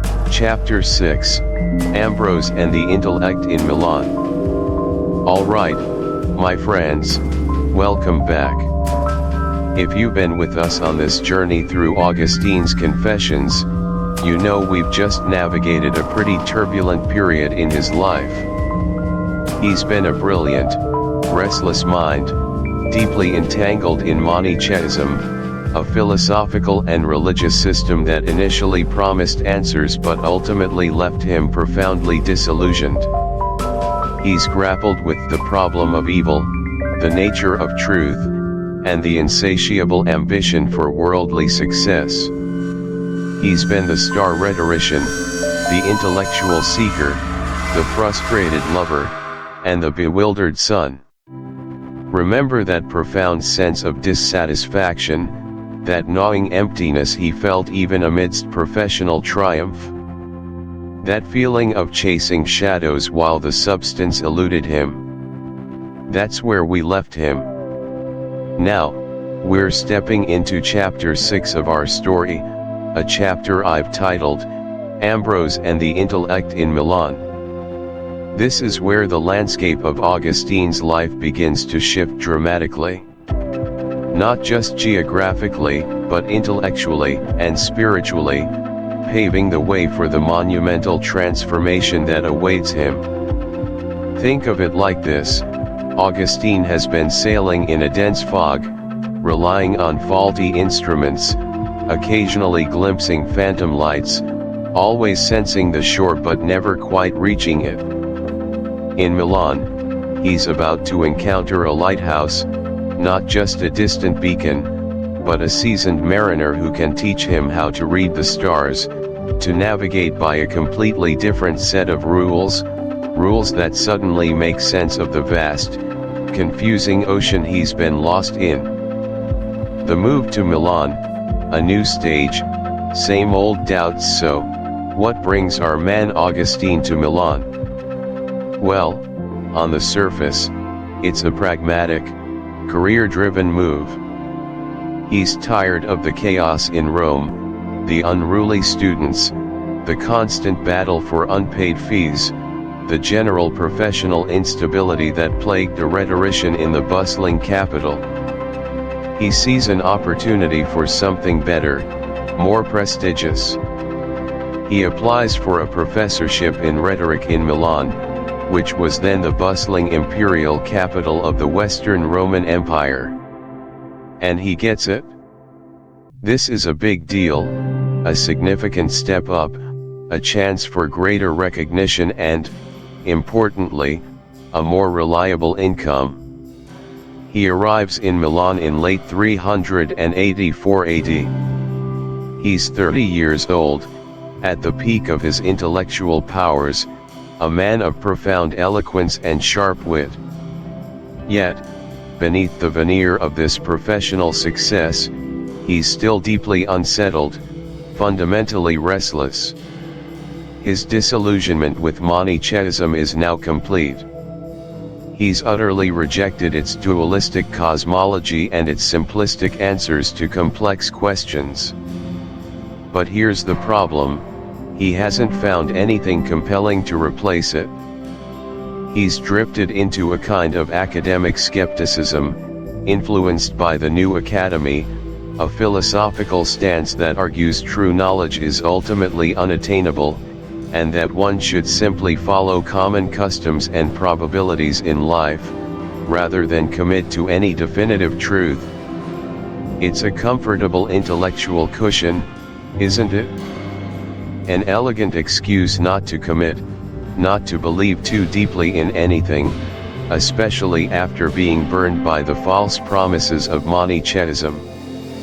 It's a safe harbor for a mind that has been repeatedly disappointed. He's still searching, yes, but with a weary cynicism, a lowered expectation of ever finding definitive answers, convinced that ultimate truth might just be beyond human grasp. He's at a crossroads, professionally advancing, surrounded by the glitter and power of the imperial court, but spiritually adrift, intellectually paralyzed by doubt. He's open to ideas, but deeply wary of commitment. He's a brilliant mind, full of questions, but lacking the framework to process them, to truly find answers that resonate with both his intellect and his soul. And that's exactly the man who walks into the basilica in Milan and encounters Bishop Ambrose. Augustine and Ambrose, the rhetorician meets the preacher. Now, I want you to picture the scene vividly. Augustine, the celebrated rhetorician, the master orator, the wordsmith, comes to hear the renowned bishop. They were a major stumbling block to accepting Christianity. But Ambrose provided the key, a master key that unlocked a door Augustine hadn't even realized existed. He taught Augustine to read the Old Testament figuratively, rather than literally. Ambrose, drawing on the rich tradition of Alexandrian exegesis, think early Christian scholars like Origen and Clement of Alexandria, showed Augustine that many of these passages were not meant to be understood as plain historical accounts or straightforward commands in a literal sense. They were, in fact, allegories. They were metaphors. They were profound symbols pointing to deeper spiritual truths about Christ, the Church, and the journey of the human soul. For example, the stories of the patriarchs weren't just about ancient men and their wives, they contained typological foreshadowings of Christ and the New Covenant. The seemingly strange and cumbersome laws of Leviticus weren't just about external ritual purity, they prefigured spiritual realities and the cleansing of the soul. The anthropomorphic descriptions of God walking in the garden, God having hands or eyes, were not meant to imply God had a physical body, they were condescensions, ways for humans, with their limited understanding, to grasp something of the divine nature through familiar, relatable imagery. This revelation was like sunlight bursting through thick, suffocating clouds for Augustine. It dissolved one of the strongest intellectual barriers he had against Christianity. Suddenly, the Old Testament wasn't a collection of embarrassing, primitive, or morally dubious stories, it was a profound tapestry, richly interwoven with deeper meaning, speaking in a complex spiritual language he was now learning to understand. It transformed his perception from seeing crudity to discerning profundity. He writes about this moment with profound gratitude.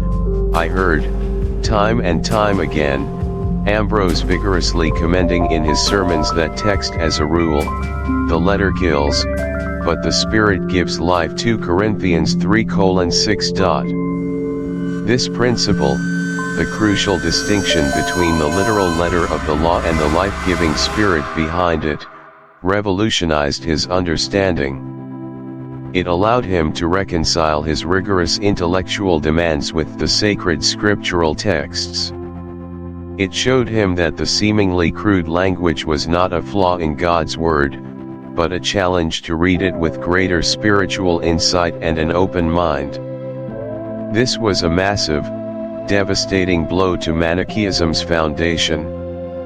Their primary critique of the Old Testament relied entirely on a literal reading.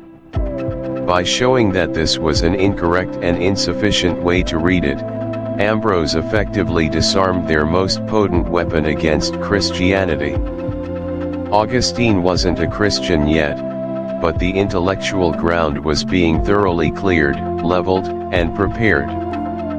The crumbling walls of his Manichaean fortress were now completely razed. Monica's unwavering faith and persistent prayers, and throughout all of this intellectual ferment, who is there, steadfast and unwavering? His mother, Monica. She soon follows Augustine to Milan, crossing the treacherous sea, driven by her unyielding maternal love and her fervent, decades-long prayers for his conversion. Monica is overjoyed to find Augustine no longer a Manichaean. This is a huge relief, a monumental partial answer to her persistent prayers. She's less concerned with his ongoing philosophical wanderings and more focused on his ultimate spiritual salvation. She sees his detachment from Manichaeism as a major, God-directed step, even if he hasn't yet fully embraced Catholicism. She knows he's still deeply skeptical, still caught in a kind of intellectual limbo, but she clings to the hope that God is actively working in him, guiding him towards the truth. Monica's presence in Milan is absolutely crucial. She's not just a background character, she's an active, powerful force in Augustine's journey. She establishes a deep respect and affection for Ambrose, seeing him as a true servant of God, an instruct. Chapter 7, The Inner Conflict, Grant me chastity, but not yet. Hey everyone, and welcome back to the channel. If you've been with us on this incredible journey through the mind of Saint Augustine, you know we've already covered a lot of ground. We've seen him as the brilliant, ambitious young man, grappling with big questions, searching for truth in all the wrong places, and ultimately, finding intellectual solace, first in the academic skepticism of the new academy, then in the eloquent, captivating philosophical system of Neoplatonism. Last time, we left Augustine on the precipice of something profound. He'd intellectually understood so much. He'd intellectually accepted the truth of Christianity, or at least, the profound philosophical framework that made it not just plausible, but compelling. He saw the beauty, the logic, the profound wisdom that had eluded him for so long in Manichaeism and other schools of thought. The light, as it were, was shining brightly in his mind, illuminating the path forward. But here's the thing about light, isn't it? It can illuminate the path, show you the destination, but it doesn't necessarily force your feet to walk it. It can reveal the truth, but it doesn't automatically transform your will. And that, my friends, brings us to chapter 7, the inner conflict. Grant me chastity, but not yet. This is where Augustine's story gets incredibly raw, incredibly human, and frankly, deeply relatable. This isn't just about some ancient theologian, it's about us. It's about the fierce, agonizing, often protracted battle between what we know to be good and true, what our intellect has fully assented to, and the stubborn, often insidious pull of our old habits, our deeply ingrained comfort zones, and the familiar pleasures we're just not quite ready to let go of.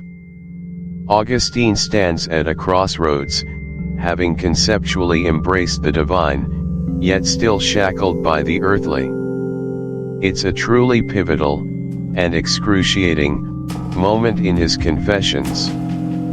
The paralysis of the will, knowing the good, unable to do it so, Augustine has arrived at this profound intellectual understanding. He sees the truth of God, the beauty of virtue, the path to a life aligned with divine love, a life that promised genuine, lasting happiness, not the fleeting joys of the world. He knows, deep in his philosophical core, what he should do. His mind is convinced, his heart, however, lags behind, tangled in a web of old attachments. But knowing isn't doing, is it? And this, perhaps more than any other aspect of his journey, is where Augustine lays bare a fundamental human struggle, the paralysis of the will. Have you ever been there? I know I have, countless times. You're fully aware of the healthy choice, the productive path, the kind word you should say instead of the cutting retort, the harmful habit you should break. Your intellect is screaming, this is the way. This is right. This is what you truly desire. But your body, your emotions, your ingrained patterns of behavior, they just don't move. Or worse, they move in the opposite direction, almost against your conscious desire. It's like having two drivers in one car, each gripping the wheel, each determined to go their own way, resulting in either a standstill or a slow, agonizing crawl off course. Augustine describes this internal civil war with heartbreaking clarity. He calls it two wills, an echo of his past Manichaean dualism, but now, he understands it differently.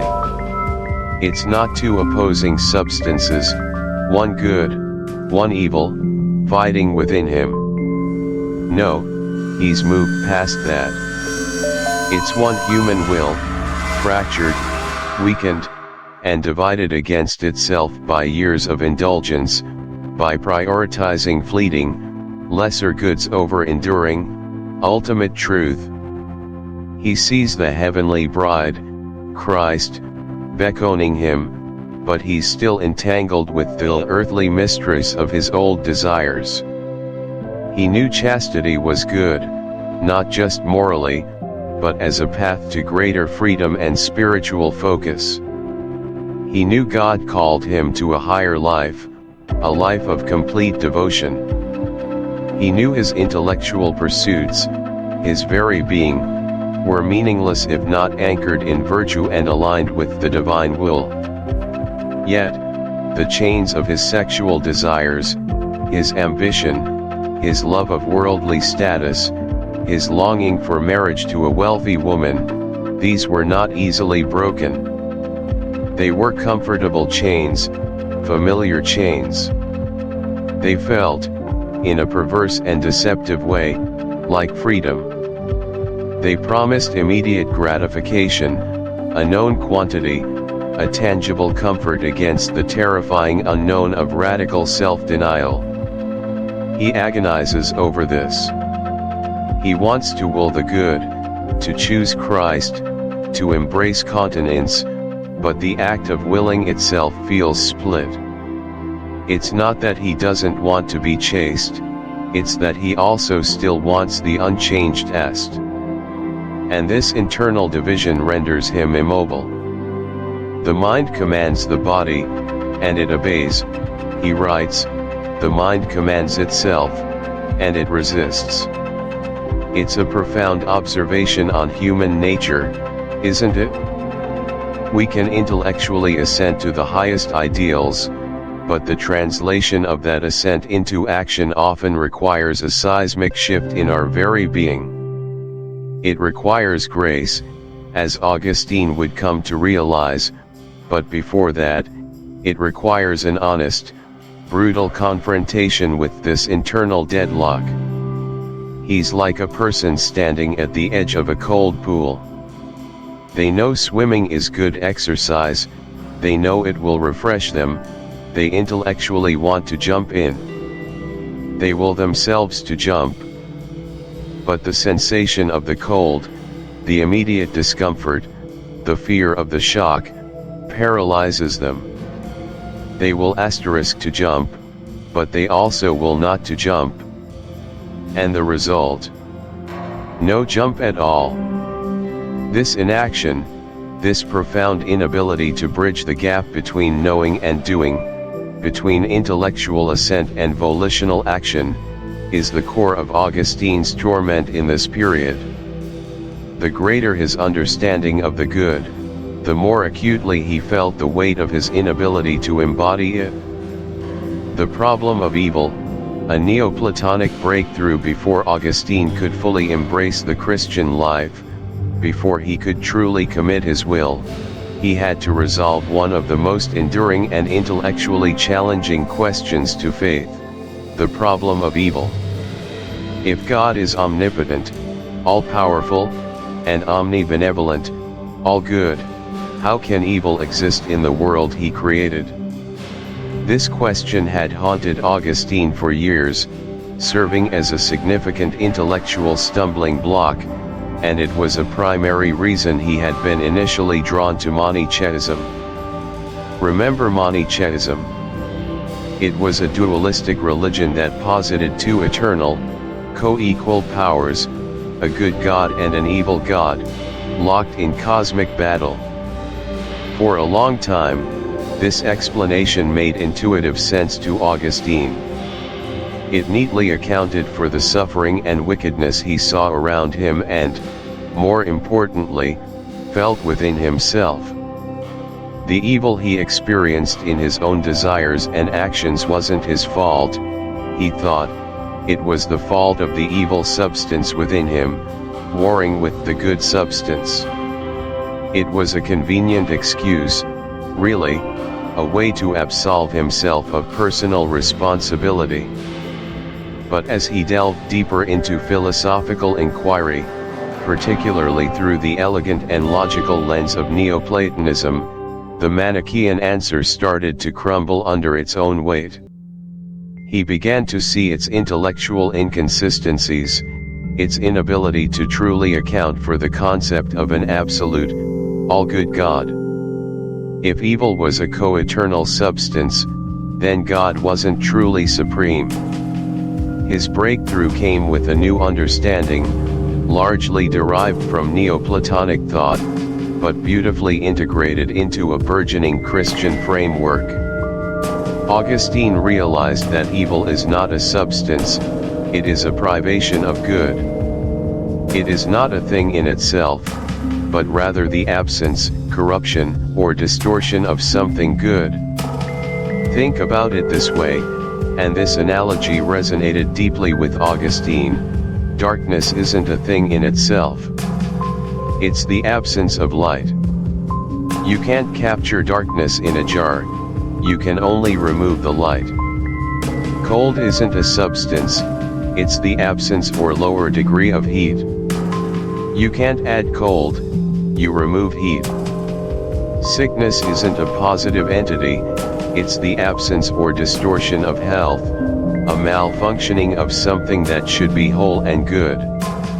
Similarly, evil, for Augustine, is not some co-eternal, positive force opposing God.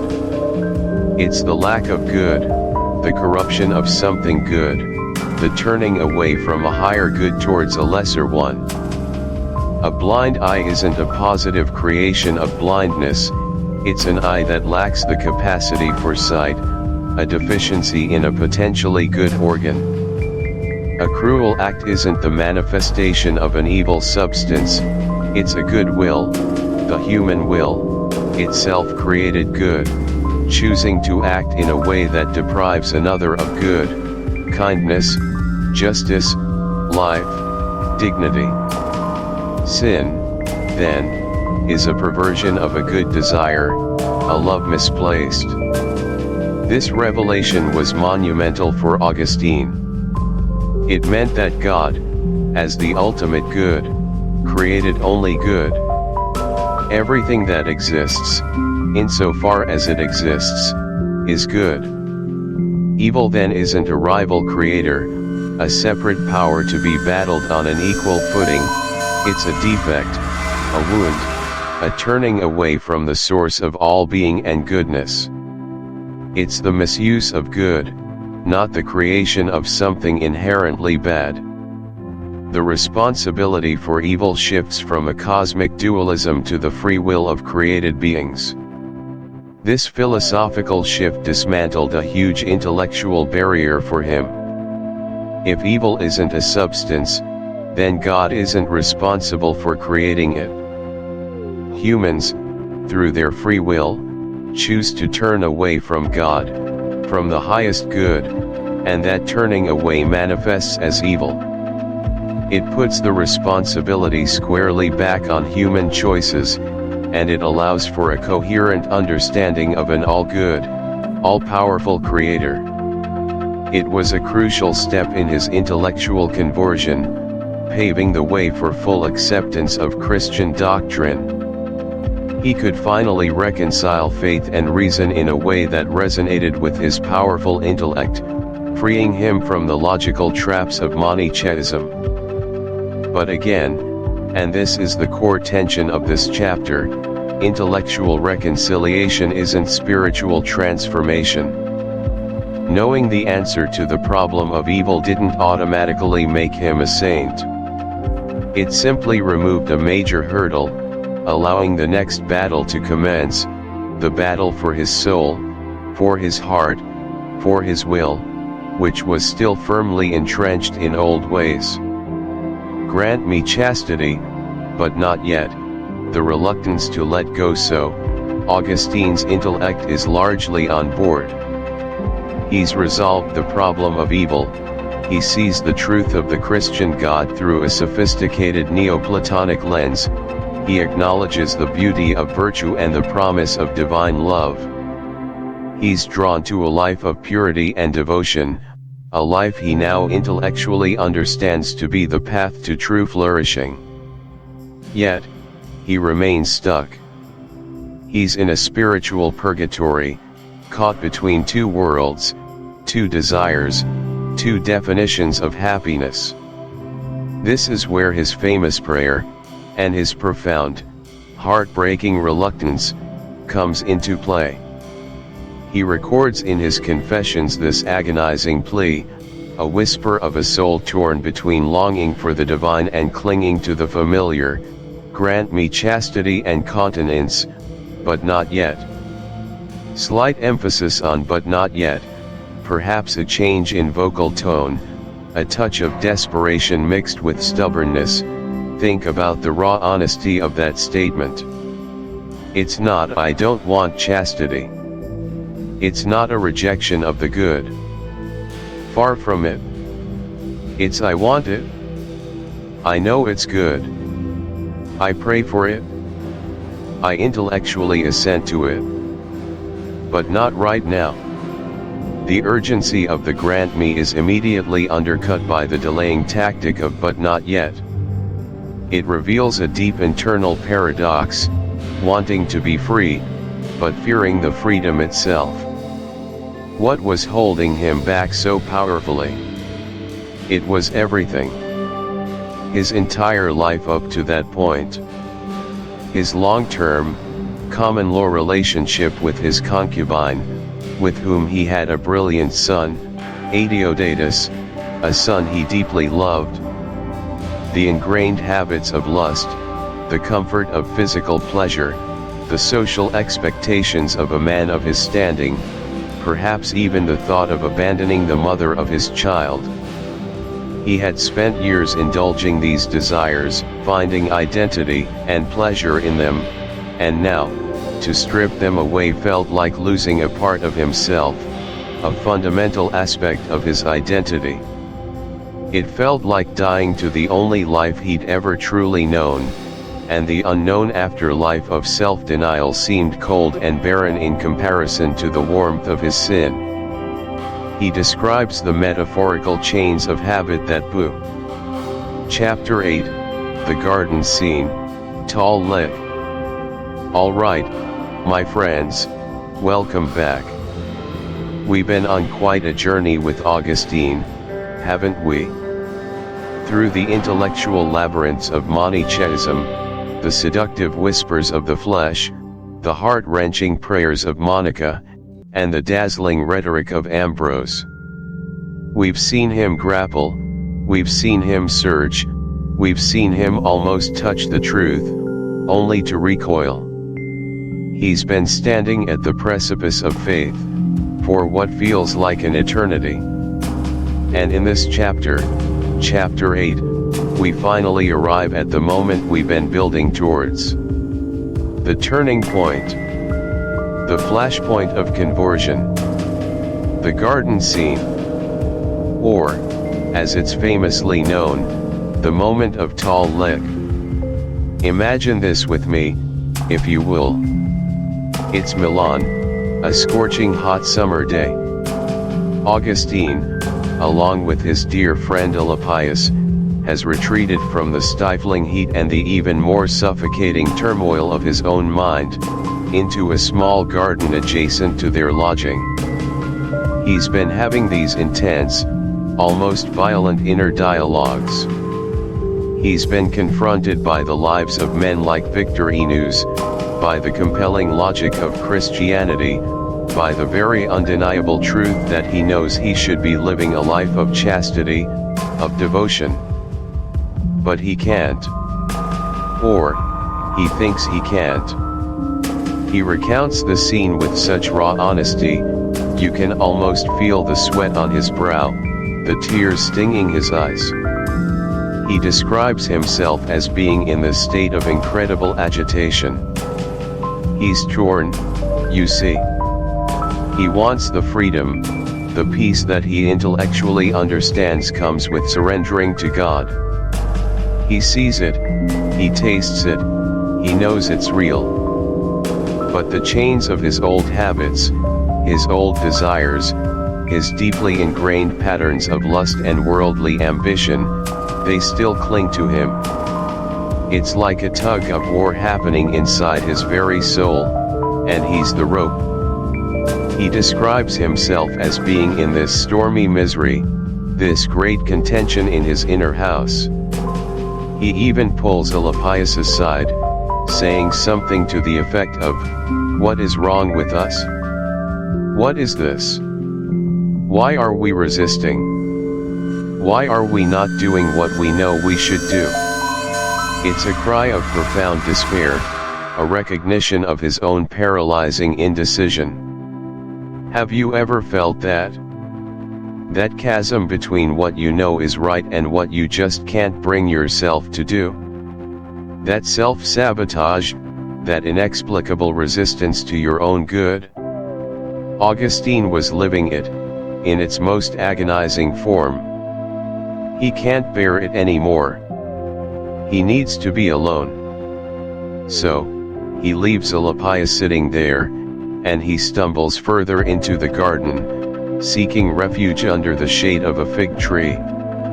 And there, beneath that fig tree, he utterly breaks down. He weeps. He just weeps. Not a gentle shedding of tears, but a torrent, a deluge of grief, of frustration, of self-loathing. He throws himself to the ground, his voice choked by sobs, crying out, "How long? How long? Tomorrow and tomorrow? Why not now? Why not an end to my uncleanness this very hour?"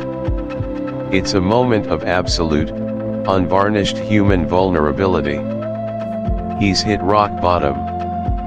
All the intellectual prowess, all the rhetorical brilliance, all the philosophical inquiries, they brought him to this single, primal scream.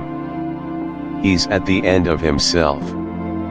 And it's often at that point, isn't it, when we are truly at the end of our own strength, our own resources, that something else can finally break through. And that's precisely what happens. As he's lying there, his face buried in the ground, his body convulsing with sobs, he hears a voice. A child's voice. From a nearby house, he hears it chanting, singing, repeating a phrase, "Tall leg, tall leg. Pick up and read. Pick up and read." Now, think about this. A child chanting these particular words in that specific moment of profound crisis. To Augustine, it was unmistakably a divine sign. Not a hallucination brought on by his distress, but a clear, external, unambiguous command. It was as if God himself was speaking through this innocent voice, cutting through the din of his internal battle. He immediately stands up, his tears momentarily checked. He interprets it as a divine injunction to open a book and read the first passage. My friends, the effect was instantaneous. Immediate. He describes it as though a light of assurance poured into my heart, and all the gloom of doubt vanished away. Just like that. The battle was over. The indecision, the torment, the agony of the previous hours, days, years, it just dissolved. It's almost impossible for us, perhaps, to fully grasp the intensity of this moment, because it wasn't just an intellectual assent. It wasn't just a decision to try harder. It was a profound, spiritual transformation. A grace. A gift. The passage wasn't a complex theological argument, it was a simple, direct command to abandon the works of darkness, to embrace Christ, and to stop catering to the flesh. And for Augustine, in that precise moment, it was everything. He closed the book, calmly, having no need to read further. He didn't need any more proof, any more words. He had found it. He had found the peace he had so desperately sought. He quietly told Alypius what had happened, and Alypius, ever the faithful companion, asked to read the passage himself. And then, Alypius also found solace and made his own commitment. They then went inside to tell Monica, whose prayers had finally, miraculously, been answered. You can only imagine her joy. After decades of tears, decades of earnest pleading, her son had finally come home. What makes this moment so powerful, so resonant, even today, is its raw humanity and its profound universality. We might not hear a child's voice chanting "tall leg," but we all face those moments of profound indecision, those internal battles where we know what we should do, but we just can't seem to muster the will. Augustine's conversion isn't just a historical event, it's a blueprint for the human condition. It reminds us that often, the breakthrough comes not through more intellectual striving, but through a surrender, a moment of profound humility, and an openness to a truth that speaks directly to the heart, often in the simplest of ways. It's a powerful reminder that sometimes, the answer isn't in searching for elaborate solutions, but in simply picking it up and reading it. Taking that first, simple, decisive step. Letting go of the endless arguments and just doing what you know to be true. For Augustine, it was a passage from Paul. For us, it might be something different, but the principle holds. The light of assurance can, indeed, pour into our hearts, and all the gloom of doubt can vanish away. And with that, my friends, Augustine's long, arduous spiritual journey takes a definitive turn. He is no longer the restless seeker, but a found soul.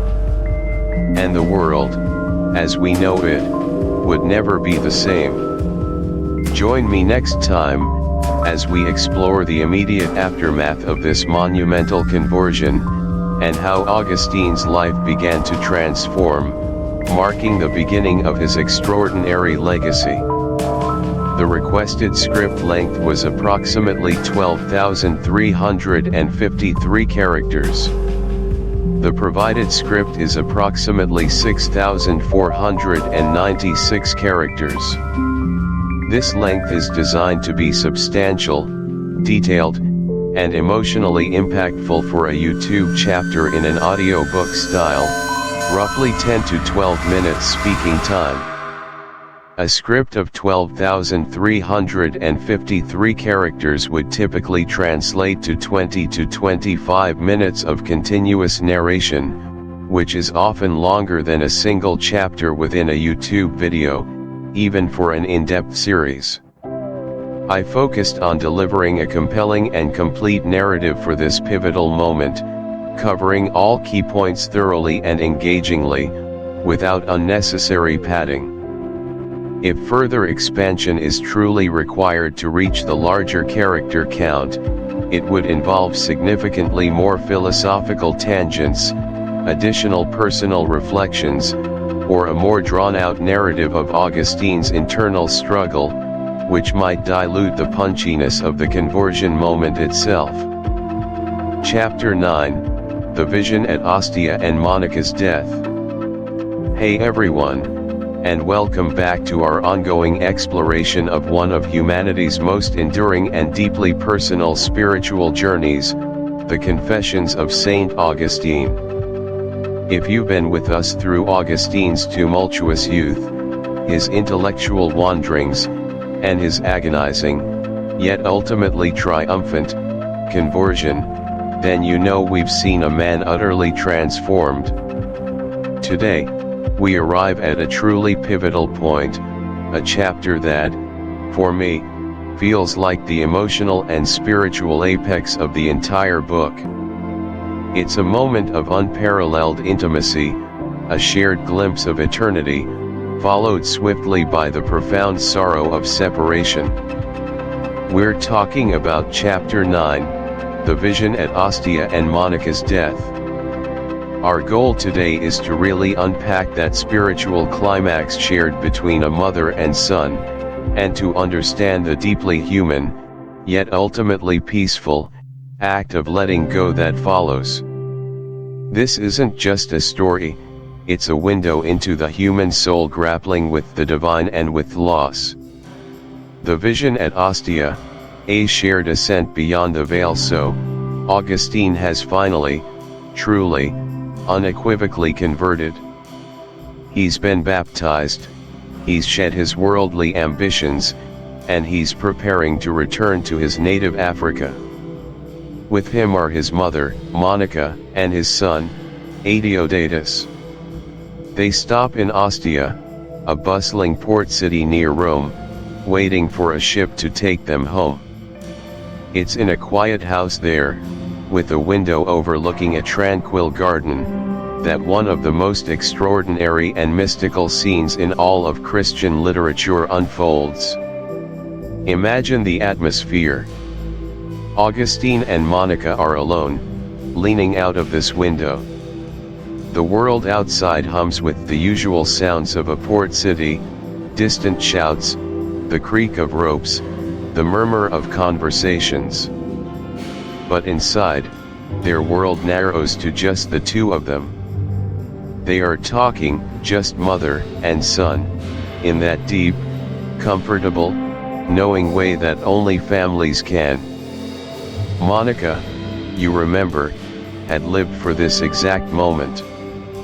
Her entire life's prayer, her singular, relentless obsession, had been her son's salvation. And now, she had seen it. She had witnessed him, not just turn away from his old life, but truly, wholeheartedly embrace God. Her mission felt complete. Augustine recounts their conversation. They're discussing eternal life, contemplating what it would be like to experience the life of the saints. And as they speak, something utterly profound and almost ineffable begins to happen. Their souls, in a way that Augustine, even with his incredible rhetorical skill, struggles to adequately describe, begin to ascend. He writes that they began to rise above the physical world, above the noise and clamor of their earthly existence, above the very physical sky itself. They leave behind the sun, moon, and stars, symbols of the temporal and material universe. They even ascend beyond their own minds, moving past images, memories, and all the phantasms of corporeal things. It's an intellectual and spiritual effort, a conscious letting go of everything that ties them to the sensory world. What they reach is a state of profound, absolute silence. And in that silence, they touch something else entirely. They reach out and grasp, for just a fleeting instant, what Augustine calls eternal wisdom. He describes it as a flash, a sudden, brilliant, transcendent moment where they experienced, however briefly, a taste of what God is, what eternal life truly means. It's a knowing without words, a seeing without eyes, a communion beyond comprehension, a truth that simply is. For a moment, they are outside of time, outside of space, touching the very source of all being. And then, as quickly as it came, the flash is gone. They return, gently, almost reluctantly, to their spoken words, to their thoughts, to the comfortable familiarity of their shared conversation. But they are irrevocably changed. That brief, shared ascent, that momentary union with the divine, has left an indelible mark on both their souls. For Augustine, it was a confirmation of everything he had newly embraced. For Monica, it was the ultimate vindication of her faith and prayers. She speaks to them, not with fear or regret, but with an incredible peace and an enduring love. Her primary concern isn't for herself, but for her sons.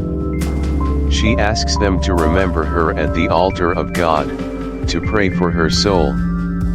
And then, quietly, peacefully, she passes away. Now, Augustine's reaction to his mother's death is one of the most intensely human and relatable passages in the entire book. He's a grown man, a brilliant philosopher, a newly devout Christian. He knows Monica is going to a better place. He knows that mourning excessively is, in a theological sense, not necessary for someone who has lived such a holy life. He tries desperately to maintain his composure. He fights back the tears, striving to embody the Stoic ideal of a philosopher and the quiet resignation of a faithful Christian. He attends the funeral, standing firm, praying, trying to hold it all together, to set an example for his own son, Adeodatus. But grief, as anyone who has experienced it knows, is not a logical force, it's a torrent, not a trickle you can easily stop or reason away. He describes how, even in his prayers and attempts at self-control, he struggled. He went to bathe, hoping the physical act would somehow wash away the sorrow, but he found it didn't help. He tried to sleep, to find oblivion, but his mind raced, replaying conversations, memories, the weight of her absence already pressing down on him. Finally, he couldn't hold it back any longer. He went to a quiet place, away from others, seeking solitude. And there, he just let it all out. He wept, not just a few polite tears, but a flood of tears. And in that act of pure, unrestrained, guttural grief, he found a profound release. It was, as he describes it, a purification, a necessary catharsis for a heart overwhelmed. His sorrow wasn't a questioning of God's goodness or Monica's salvation. He was absolutely confident in her eternal rest. His grief was purely human, the overwhelming loss of her physical presence, her unwavering love, her tireless prayers, her comforting voice, her wise counsel. He mourned the end of their earthly companionship, the absence of the one person who had loved him unconditionally and prayed for him ceaselessly, perhaps more than anyone else in his life. He mourned the earthly anchor she had been, the steady, loving presence that had defined so much of his journey. But, interwoven with this profound sorrow, was a deep, unshakable hope. Hope in the resurrection, hope in the communion of saints, hope in the ultimate reunion with her in heaven. He understood that his mother was not lost, but transformed, transported to a realm beyond suffering. He prays for her, not because he doubts her salvation, but out of filial love, out of the desire to participate in her continued journey, and out of the immense comfort and connection that prayer brings to the living. His tears were not of despair, but of love and longing, tempered by faith. From worldly ambition to eternal rest, the path transformed this entire sequence. The vision at Ostia and Monica's death represents a monumental and irreversible shift, not just for Augustine personally, but also in the overarching philosophical and spiritual narrative of the Confessions. We started this journey with Augustine chasing worldly ambition, academic success, rhetorical fame, sensual pleasures, intellectual superiority for its own sake. He was constantly striving, constantly seeking fulfillment in external things, in the fleeting and temporary. Monica, on the other hand, had always embodied the complete opposite path. Her life was a living testament to seeking eternal rest, to finding ultimate satisfaction not in the ephemeral promises of the world, but in God alone. Her prayers were constant, her focus singular, God and her Son's salvation. She lived a life of patient endurance and unyielding faith, waiting for God's time. The Ostia vision, in many ways, is the spiritual culmination of Monica's entire life's work. It's her ultimate reward, a shared moment of divine intimacy before she departs, a confirm. Chapter 10, The Vast Halls of Memory. Welcome back, truth seekers, introspectors, and fellow travelers on this incredible journey through the mind of Saint Augustine. We've traced his early life, his struggles, his intellectual pursuits, and his eventual turn towards faith. But now, in this chapter, we're going to take a philosophical detour into perhaps one of the most astonishing and relatable parts of the Confessions, Augustine's profound exploration of memory. Pull up a chair, get comfortable, because we're about to step into Chapter 10, The Vast Halls of Memory. You know, when we talk about memory today, we often think of it scientifically, in terms of neurological pathways, storage capacity, and retrieval systems. But for Augustine, writing in the late 4th century, memory wasn't just a biological function. It was a cosmic marvel, a boundless inner landscape, a place where the soul could truly confront its own existence, and perhaps, even find God. And if you've ever found yourself lost in thought, trying to recall a forgotten name, or suddenly overwhelmed by a scent that brings back an entire childhood summer, then you already instinctively understand something of what Augustine was grappling with. He describes memory as a vast storehouse, a secret and huge cavern, an immeasurable sanctuary. Imagine that for a moment, not just a small shelf where you keep old photos, but an endless, sprawling palace. This isn't some quaint metaphor. Augustine truly grapples with the sheer scale of what's contained within us. He writes, and I paraphrase here, and I come to the fields and spacious palaces of my memory, where are the treasures of innumerable images, brought into it from all manner of things by the senses.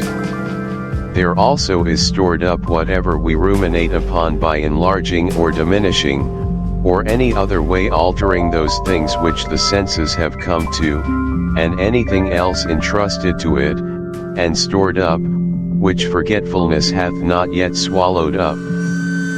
Think about that. What does he store in these colossal halls? First, there are the sensory experiences, the exact shade of blue of the sky on your wedding day, the precise fragrance of your grandmother's cooking, the specific melody of a song from your youth, the texture of a loved one's hand. Augustine marvels at how these distinct, individual sensations are not merely recalled, but are present in the memory, ready to be brought forth. It's not just a copy, it's almost as if the experience itself is tucked away. Then, there's intellectual knowledge, all the facts you've ever learned, from the theorems of geometry to the names of Roman emperors, the rules of grammar, the logic of philosophical arguments. These aren't images or sounds, they are abstract concepts, stored and cross-referenced in their own complex ways. But it gets deeper. Augustine also houses in memory the affections, the emotions themselves.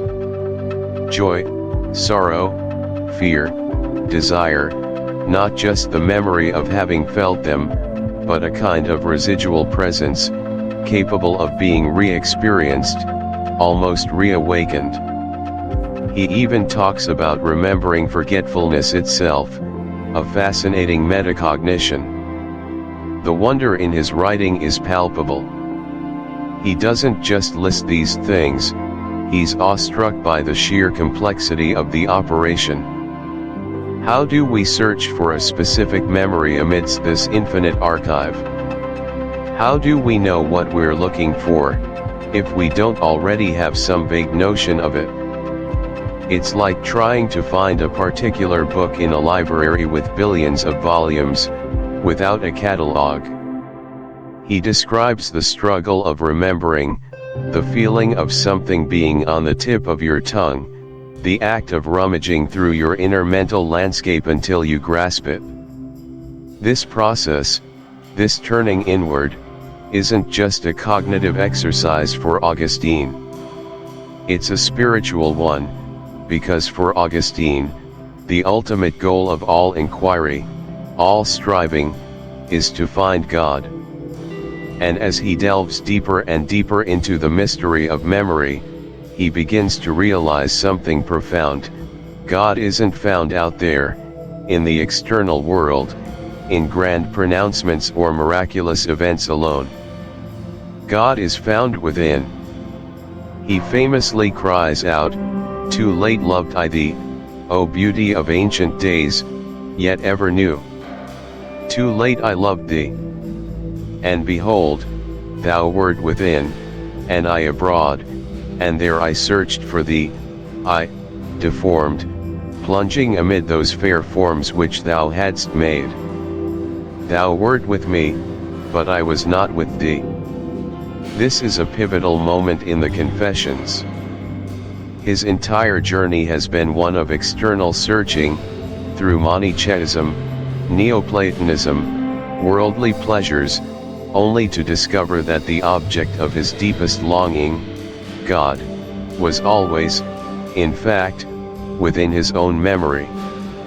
Not in the sense that God is memory, but that memory is the sacred space, the inner sanctum where the soul can truly encounter the divine truth, the imprint of its creator. How do we find God within our memory? For Augustine, it's not about recalling an image of God, because God is beyond form. Instead, it's about remembering a kind of inherent truth, a deep-seated longing for happiness, for peace, for an unchanging good that every human soul possesses. This memory of truth, this innate sense of the divine, is something we all carry, even if it's buried under layers of worldly distraction and sin. Introspection, then, becomes not just a philosophical tool, but a spiritual discipline. It's the deliberate act of entering into myself, as he puts it, to sift through the contents of memory, not just for personal anecdotes, but for fundamental truths about existence, about goodness, about the nature of our own souls. It's a journey inward, guided by faith and reason, to uncover that which has always been there, waiting to be acknowledged. This idea, that the divine and the true are found within, is revolutionary. It shifts the focus from external authority to internal revelation, making each individual's inner life a potential pathway to spiritual understanding. And it's an idea that resonates deeply, even centuries later. It's truly remarkable how Augustine's centuries-old philosophical musings on memory prefigure many concepts in modern psychology and neuroscience. When he describes memory as a palace with distinct areas for different types of information, he sounds uncannily like a cognitive psychologist talking about the various systems of long-term memory. Think about it, his treasures of innumerable images from the senses. That's our episodic memory, the recollection of specific events, experiences, and their sensory details. We remember going to that concert, what it sounded like, who we were with, how we felt. His storage of knowledge, of geometry and arithmetic, and the rules of discourse. That's squarely our semantic memory, our storehouse of facts, concepts, language, and general knowledge about the world, independent of personal experience. And though he doesn't explicitly name it, his descriptions of how we acquire skills and habits imply what modern psychology calls procedural memory, the unconscious memory for skills like riding a bike or playing an instrument. We don't necessarily remember learning it step by step, we just do it. Augustine also grapples with the idea of things being hidden deep within memory, things we struggle to retrieve, or things we might even think we've forgotten entirely. This is strikingly similar to modern discussions around the unconscious or subconscious mind, and the complex processes of memory retrieval, where memories aren't simply pulled out but often actively reconstructed each time we access them. He acknowledges the fallibility of memory, how we can misremember or forget, a concept that modern research into eyewitness testimony and false memories continues to explore. Beyond the cognitive science, Augustine's exploration of memory is profoundly linked to self-awareness and identity. Our memories are not just data points, they are the very narrative of who we are. They shape our understanding of our past, our present, and even our potential future. Without memory, there is no self, no continuity of consciousness. Augustine's personal confessions are, at their core, an act of self-discovery through the diligent, sometimes painful, excavation of his own past. He's trying to understand who he is by understanding what he remembers and how he remembers. In a world increasingly preoccupied with mindfulness, meditation, and personal growth, Augustine's emphasis on introspection feels incredibly contemporary. His entering into myself is akin to modern practices that encourage us to pause, reflect, and delve into our inner states, not just to find peace, but to understand our motivations, our biases, our true desires. He teaches us that genuine self-awareness requires a courageous dive into the often unsettling depths of our own mental landscape. So, Augustine's vast halls of memory are far more than a simple storage unit. They are a crucible of self, a repository of experience, knowledge, and emotion, and for him, a sacred space where the human and the divine can intersect. He doesn't just describe memory, he celebrates it as one of the most miraculous aspects of human existence, a testament to the incredible complexity and potential of the human soul. His genius lies not just in his profound insights, but in his ability to articulate the mystery and wonder of this inner world, inviting us, almost 1,600 years later, to look inward, to explore our own countless caverns and majestic palaces of memory. To ask ourselves, what treasures do we hold within? What forgotten truths are waiting to be rediscovered?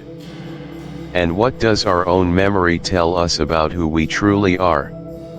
Next time, we'll move from the vastness of memory to the intensity of time itself, as Augustine grapples with one of philosophy's most perplexing questions: what, then, is time? Get ready for another mind-bending chapter. Until then, keep exploring, keep reflecting, and keep listening. Chapter 11, What is Time? Hey everyone, and welcome back to the channel. I'm so glad you're here.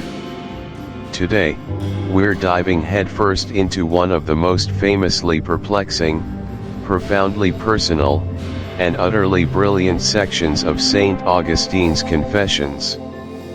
It's a part that has captivated philosophers, theologians, and pretty much anyone who's ever stopped to just think for a moment about their own existence. We're talking about Chapter 11, or as I like to call it, What in the World is Time? Augustine, for all his theological prowess, his intellectual might, and his almost superhuman ability to articulate the deepest stirrings of the human soul, hits a wall here. A beautiful, frustrating, existential wall. and it's a wall we've all likely bumped into ourselves, whether we realized it or not. He famously, almost exasperatedly, puts it this way: if no one asks me, I know what time is. If I wish to explain it, I do not know. Just chew on that for a second. If no one asks me, I know what time is. Think about it. We live in time. We schedule our days, we remember our pasts, we anticipate our futures. We catch trains, we meet deadlines, we wait for coffee. We intuitively understand the difference between now, yesterday, and tomorrow. We feel the relentless tick-tock of the clock, the seasons changing, the slow march of life. It's as fundamental to our experience as breathing, or gravity, or the fact that your cat will inevitably knock that glass off the table. But then, someone, or more likely, Augustine himself, in the quiet chambers of his own mind, asks the killer question, okay, smarty pants, define it. Tell me, what exactly is this time you're so familiar with? And suddenly, the intellectual scaffolding crumbles. Your tongue gets tied. Your brain does a little loop-de-loop. Is it a thing? A substance? Does it flow like a river? Does it exist without us to perceive it? If you try to point to it, it's not there, like a tree or a chair. It's not nothing, but it's not really something either, in the way we usually understand something. It's an absence that dictates all presence. It's a riddle wrapped in an enigma, cloaked in, well, in time itself. Augustine, bless his heart, doesn't shy away from this deep confusion. He embraces it. He dissects it with a surgeon's precision and a poet's heart. He starts by eliminating what time isn't. It's not motion, because motion needs time to occur. It's not a spatial dimension, because space is fixed, and time flows. It's not some tangible entity existing independently out there in the universe, just waiting for us to clock in. So, if time isn't out there, where is it? This is where Augustine drops his philosophical mic. He arrives at a revolutionary, mind-bending conclusion: time exists primarily within the mind itself. It's not an objective reality in the same way a mountain or a galaxy is. It's a distension or stretching of the soul, a function of consciousness, a measurement we apply to the flux of existence. Let's break down this profound insight, because it's truly magnificent. He divides time, as we usually perceive it, into three components, but with a crucial Augustinian twist: one, the past is memory. Think about it. Where does the past exist? Is it still out there, floating in some cosmic archive? Augustine would say no. The events themselves are gone. They happened, they ceased. What remains of them for us now is their trace, their imprint in our minds. Our memory isn't just a record, it's the very container of the past. When I recall my childhood, I'm not physically transported back to 1980-something, I'm accessing a neural network, a collection of images, feelings, and narratives within my own consciousness. The past, in its living, breathing form for us, is a present memory. It's why two people can remember the same event so differently. Their memories, their internal past, are unique. The actual past moment is irretrievable, only its memory persists. 2. The future is expectation. Similarly, where is the future? Is it a predetermined path already laid out somewhere, just waiting for us to walk into it? Augustine argues against this too. The future hasn't happened yet. It doesn't exist as a present reality. What does exist now, concerning the future, are our hopes, our fears, our plans, our predictions. It's the anxiety about a looming deadline, the excitement for an upcoming vacation, the apprehension about an uncertain tomorrow. When we say, "I'm looking forward to the weekend," we're not seeing the actual weekend, which doesn't yet exist. We're experiencing a present expectation of that future event. We're forming a mental image, a feeling, a set of anticipations, all happening right now in our minds. The future, in its human dimension, is a present expectation. The present is attention. And here's the trickiest one, the one that truly unravels our conventional understanding, the present. What is the present? Is it a fleeting moment, a razor-thin slice between past and future? If it has any duration, say, a minute, then the beginning of that minute is already past, and the end is still future. If it has no duration, if it's truly an indivisible point, then it ceases to exist as soon as we try to grasp it. It's gone before we can even say now. Narrator holds up a finger, then snaps it. Augustine grapples with this: if the present is always becoming the past, and the future always becoming the present, then nothing is. Everything is always becoming. It's a constant flux, an unceasing vanishing act. His resolution? The present, for us, is attention. It's the conscious act of focusing our minds on the immediate unfolding of experience. When we are fully engaged in something, listening to a song, having a conversation, reading a book, we are extending the present moment through our awareness. The melody isn't just a single note, it's a sequence of notes that we hold together in our attention.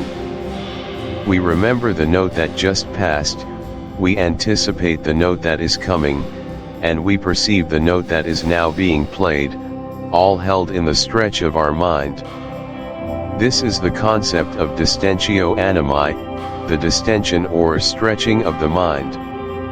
Our minds are not just observing time, they are creating it by holding together these three elements: the memory of the past, the attention to the present, and the expectation of the future. We measure time by comparing the duration of things in our minds. The past isn't there, the future isn't there. Only the present is, but it only has duration for us because our minds stretch it, by holding on to what just was and what is about to be. It's a truly radical idea, making time not an external river we float down, but an internal process, a mental construct that allows us to navigate existence. But Augustine doesn't stop there. Because for him, the human experience of time, with all its flux and uncertainty, is always contrasted with something else, the eternal now of God. If human time is characterized by constant change, by past, present, and future, by birth and death, by becoming and ceasing to be, then God exists entirely outside of this paradigm. God doesn't experience time sequentially. There is no before or after for God. God doesn't remember the past because everything is eternally present to him. God doesn't anticipate the future because everything is to him, always. Imagine pure, unchanging presence. That's God's eternity. It's not an infinite length of human time, it's a completely different mode of being. It's an eternal now, where all moments coexist in a simultaneous, timeless reality. For us, a minute passes. For God, that minute, and all minutes, and all millennia, are simply present. He isn't caught in the fleeting, linear progression that defines our existence. This contrast is central to Augustine's entire Confessions. He, a restless soul, constantly in motion, struggling with desire, regret, and the fear of the unknown, longs for stability. He longs for permanence. And he finds that permanence, that unshakable foundation, in a God who is utterly beyond the ravages of human time. Our time is marked by decay, by loss, by the relentless march towards an inevitable end. God's eternity is pure being, pure stability, pure unchanging goodness. It is the ultimate anchor for a soul tossed by the waves of temporal existence. Augustine delves into the nature of time not just as a philosophical exercise, but as a spiritual quest. He seeks to understand his own fleeting nature in order to better grasp the immutable nature of the divine. He seeks to know what he is, so he can better understand who God is. So, the next time you glance at your watch, or find yourself lost in thought about what's coming next, or reminiscing about a cherished memory, pause for a moment. Don't just tell yourself you know what time is. Ask yourself the Augustinian question: if I wish to explain it, do I truly know? And then, perhaps, you'll feel that profound stretch of your own mind, the incredible mechanism that allows us to weave together past, present, and future into the rich tapestry of our human experience, all while catching a glimpse of the timeless mystery that lies beyond it all. Augustine's inquiry into time isn't just an academic debate, it's an invitation to a deeper awareness of ourselves, our minds, and our place in the grand scheme of things. It reminds us that perhaps the greatest mysteries aren't out there among the stars, but right here, within the very fabric of our consciousness. Thank you so much for joining me on this journey. If you found this discussion thought-provoking, please hit that like button, subscribe if you haven't already, and let me know in the comments below, how do you understand time? It's a question that never gets old.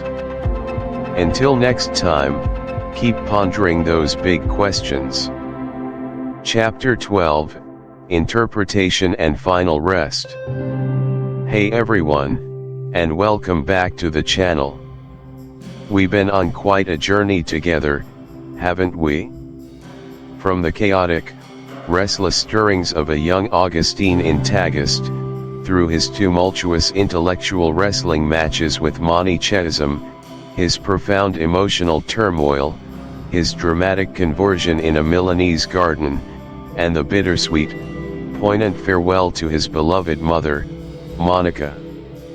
We've seen him bare his soul with an almost shocking vulnerability, confess his deepest sins, and relentlessly pursue the elusive truth that he knew, deep down, must absolutely exist.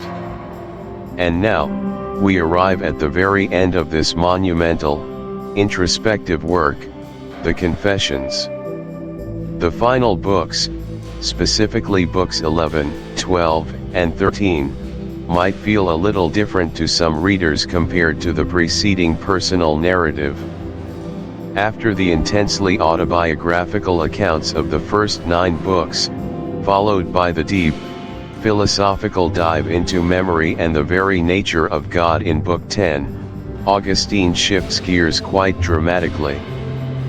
He turns his gaze outward, then profoundly upward, as he embarks on an extended, intricate meditation on the opening chapters of the book of Genesis. Today, in what we're calling Chapter 12, Interpretation and Final Rest, we're going to explore this powerful and deeply moving conclusion.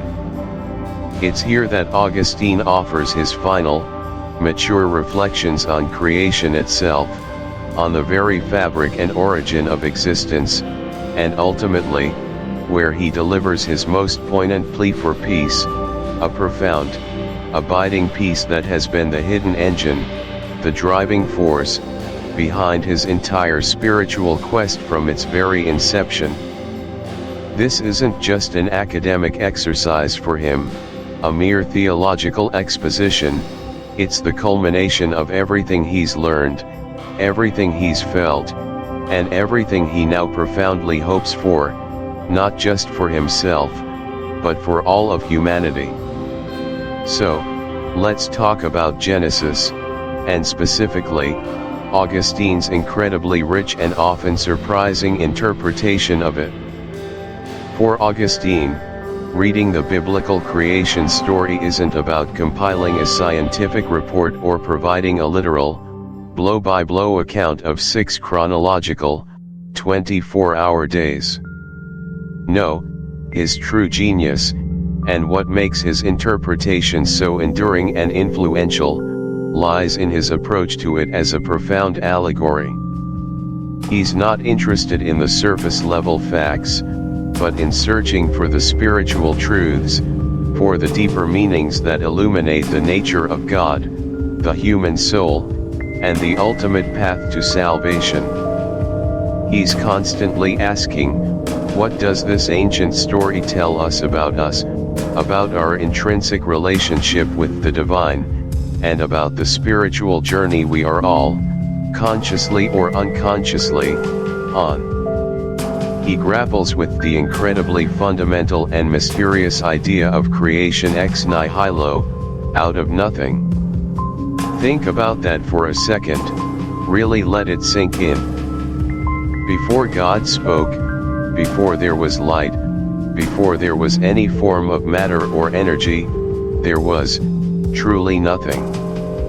And yet, from that absolute nothingness, God, through his sheer divine will, brought forth everything we see, everything we know, everything that is. This, for Augustine, is not just a theological point, it's a fundamental declaration of God's absolute power, his utter transcendence, and his boundless generosity. He isn't working with pre-existing material, like a sculptor with clay or a carpenter with wood. He simply is, and through his eternal word, everything else becomes.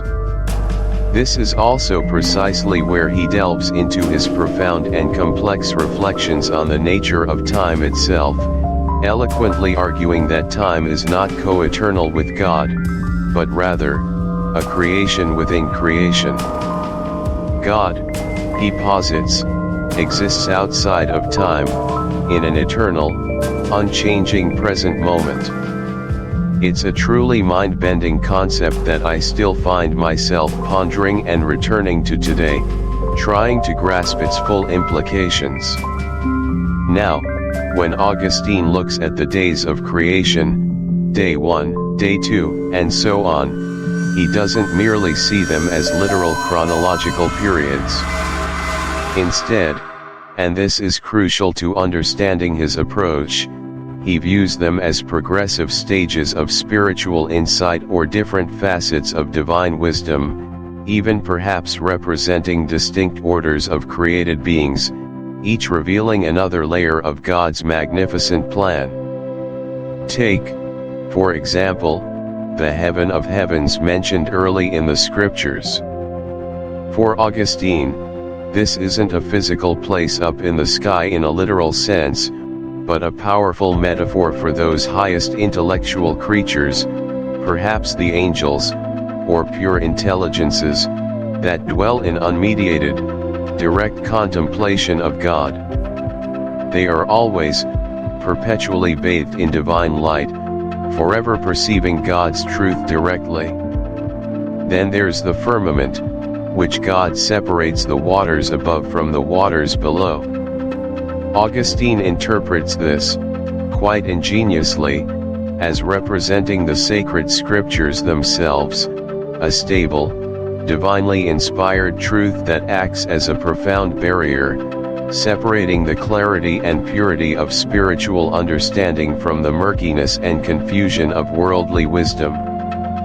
Or, perhaps, it signifies the unwavering stability of faith that keeps our minds from being tossed about by every transient wind of doctrine or intellectual fashion. It provides a foundation.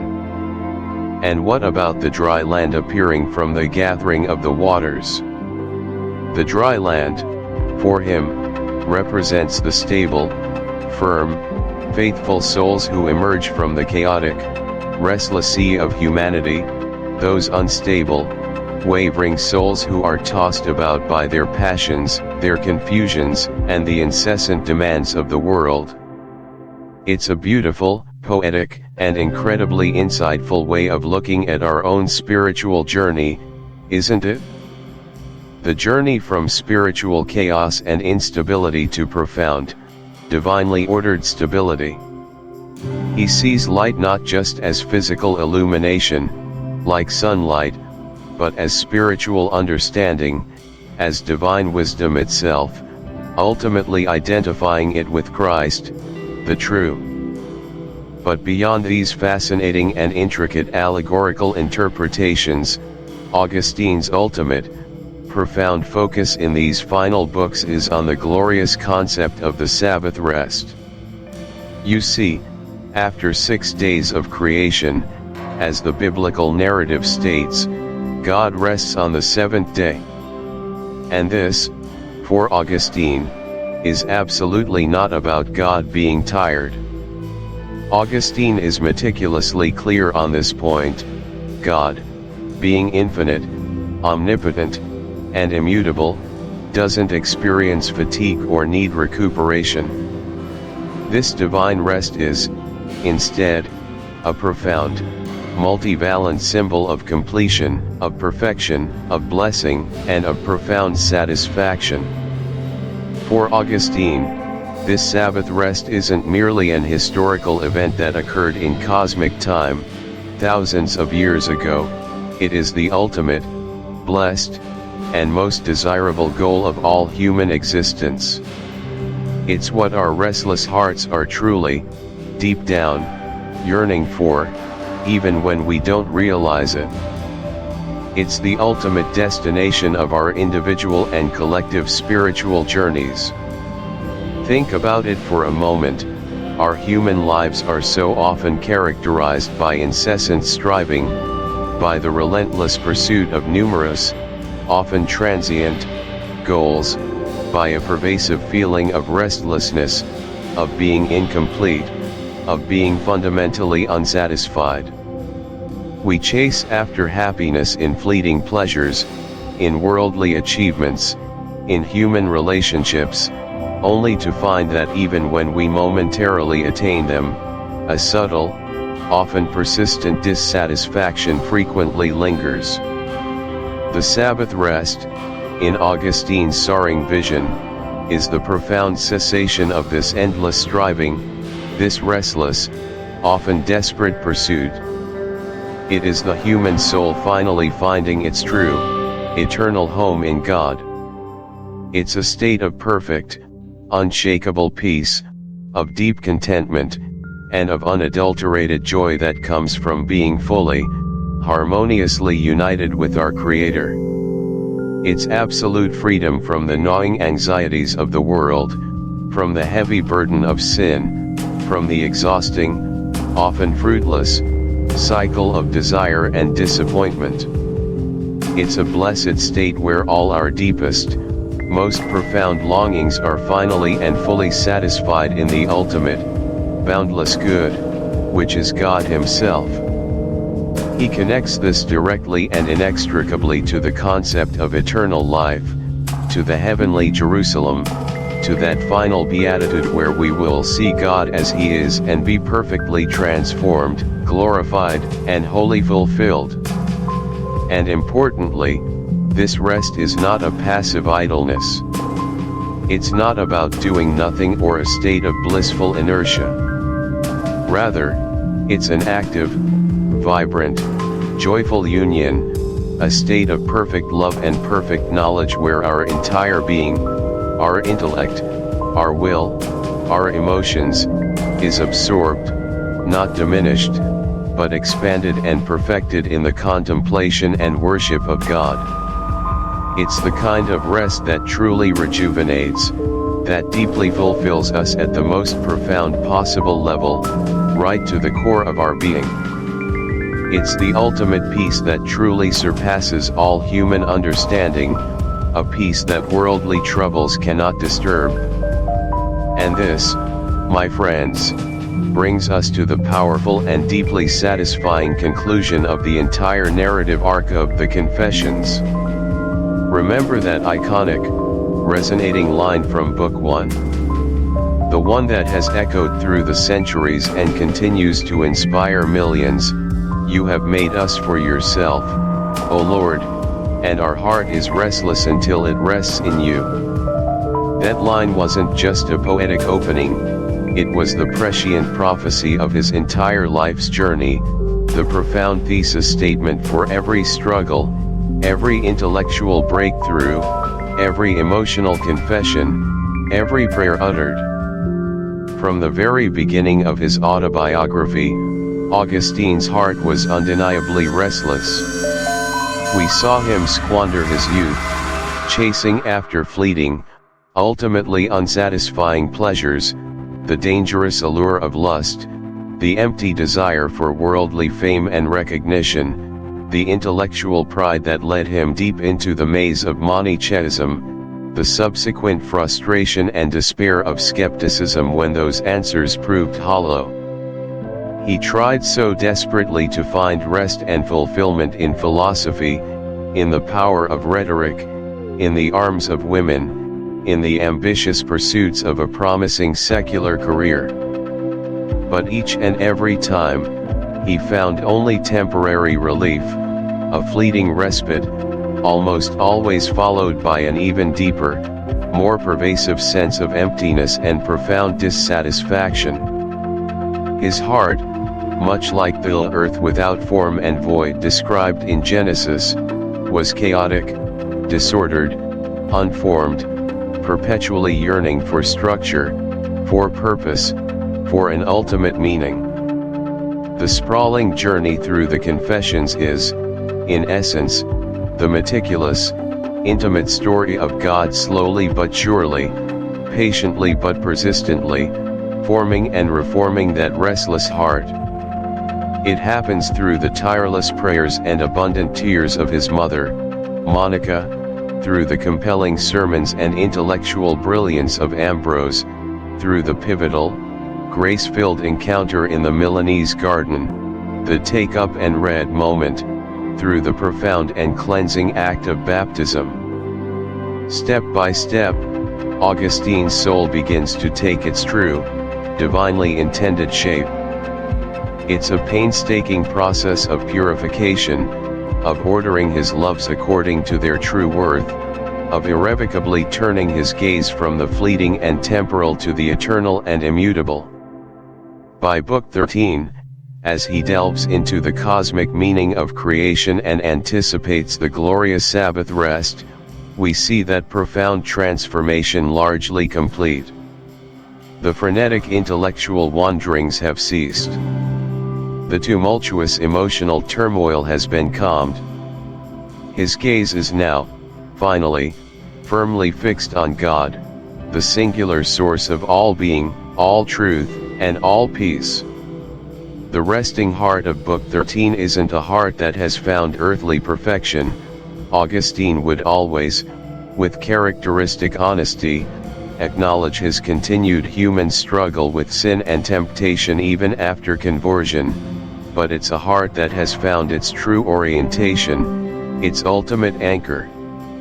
It has ceased its desperate search outside of God and has finally, truly, authentically rested in Him.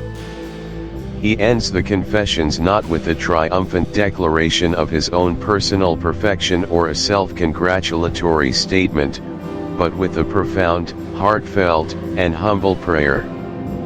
A plea, not just for himself, but for all of us, his readers across millennia, to share in that ultimate, blessed rest. He invites us to join him in contemplating God's boundless goodness, in finding our own stillness and serenity in the divine presence. The eye of the Confessions, which began as a self-absorbed, restless individual grappling with his own identity, has been fully subsumed into the eternal thou of God, a powerful invitation for each of us to follow suit in our own lives. His journey of self-discovery, laid bare in these pages, ultimately became a journey into God. The story of Augustine's life, his sins, his doubts, his triumphs, his profound prayers, it's all laid bare, not for his own fleeting glory, but to glorify God and to show humanity the only true, enduring path to peace and fulfillment. The Confessions of Saint Augustine is more than just a memoir or a complex theological treatise. It is, perhaps, the ultimate, timeless testament to the universal human search for meaning, for belonging, for rest. It speaks with an undeniable urgency to anyone who has ever felt that gnawing emptiness, that persistent, unshakable longing for something more, something deeper, something eternal. And it offers an answer that, for Augustine, was the only true, satisfying answer, that peace, that rest, that ultimate fulfillment, can only be found in the Creator who made us for himself, and whose boundless love is our true home. As we close this chapter on Augustine's incredible, transformative journey, I invite you to reflect deeply on your own journey. Where does your heart find its rest? What are you truly, profoundly seeking? Augustine's final prayer is a powerful, comforting reminder that our ultimate destination is not a mere geographical place, but a profound, life-giving relationship, a profound, loving, and eternal rest in the very heart of God. Thank you so much for joining me on this deep dive into one of the most influential and personally resonant books ever written. I truly hope it sparked some reflection, some new questions, and perhaps even some glimmers of peace in your own hearts. If you enjoyed this series, please do like this video, subscribe to the channel for more content, and let me know in the comments what other classic works or philosophical ideas you'd like us to explore next. Until then, take care, and may you find your rest. Part: The 7-Day Augustinian Challenge. Hello, wonderful people, and welcome back to the channel. We've been on quite a journey lately, haven't we? Diving deep into the tumultuous, brilliant, and utterly human mind of one of history's most influential thinkers, Saint Augustine of Hippo. We've wrestled with his early life, his intellectual arrogance, his spiritual wanderings, his profound questions about memory, time, evil, and ultimately, his breathtaking conversion as laid bare in his masterpiece, The Confessions. Now, as compelling as Augustine's story is, I know many of you, like me, don't just want to read about transformation, you want to experience it. You want to take these ancient insights and weave them into the fabric of your modern lives. And that, my friends, is exactly what we're going to do today. Forget dry academic exercises. Today, we're embarking on what I'm calling the 7-Day Augustinian Challenge. This isn't about becoming a monk or adopting 4th century asceticism. It's a practical, 7-day immersion plan designed to help you apply Augustine's introspective methods, his relentless self-examination, his profound engagement with his past, his yearning for deeper truth, to your own journey of self-discovery and spiritual growth. Think of it as your personal retreat, right here, right now, wherever you are. We're going to borrow Augustine's tools, adapt them for our noisy, fast-paced world, and see what insights we can uncover within ourselves. Are you ready? Let's dive in. Days 1 to 2, Digital Fast, removing the noise of Carthage.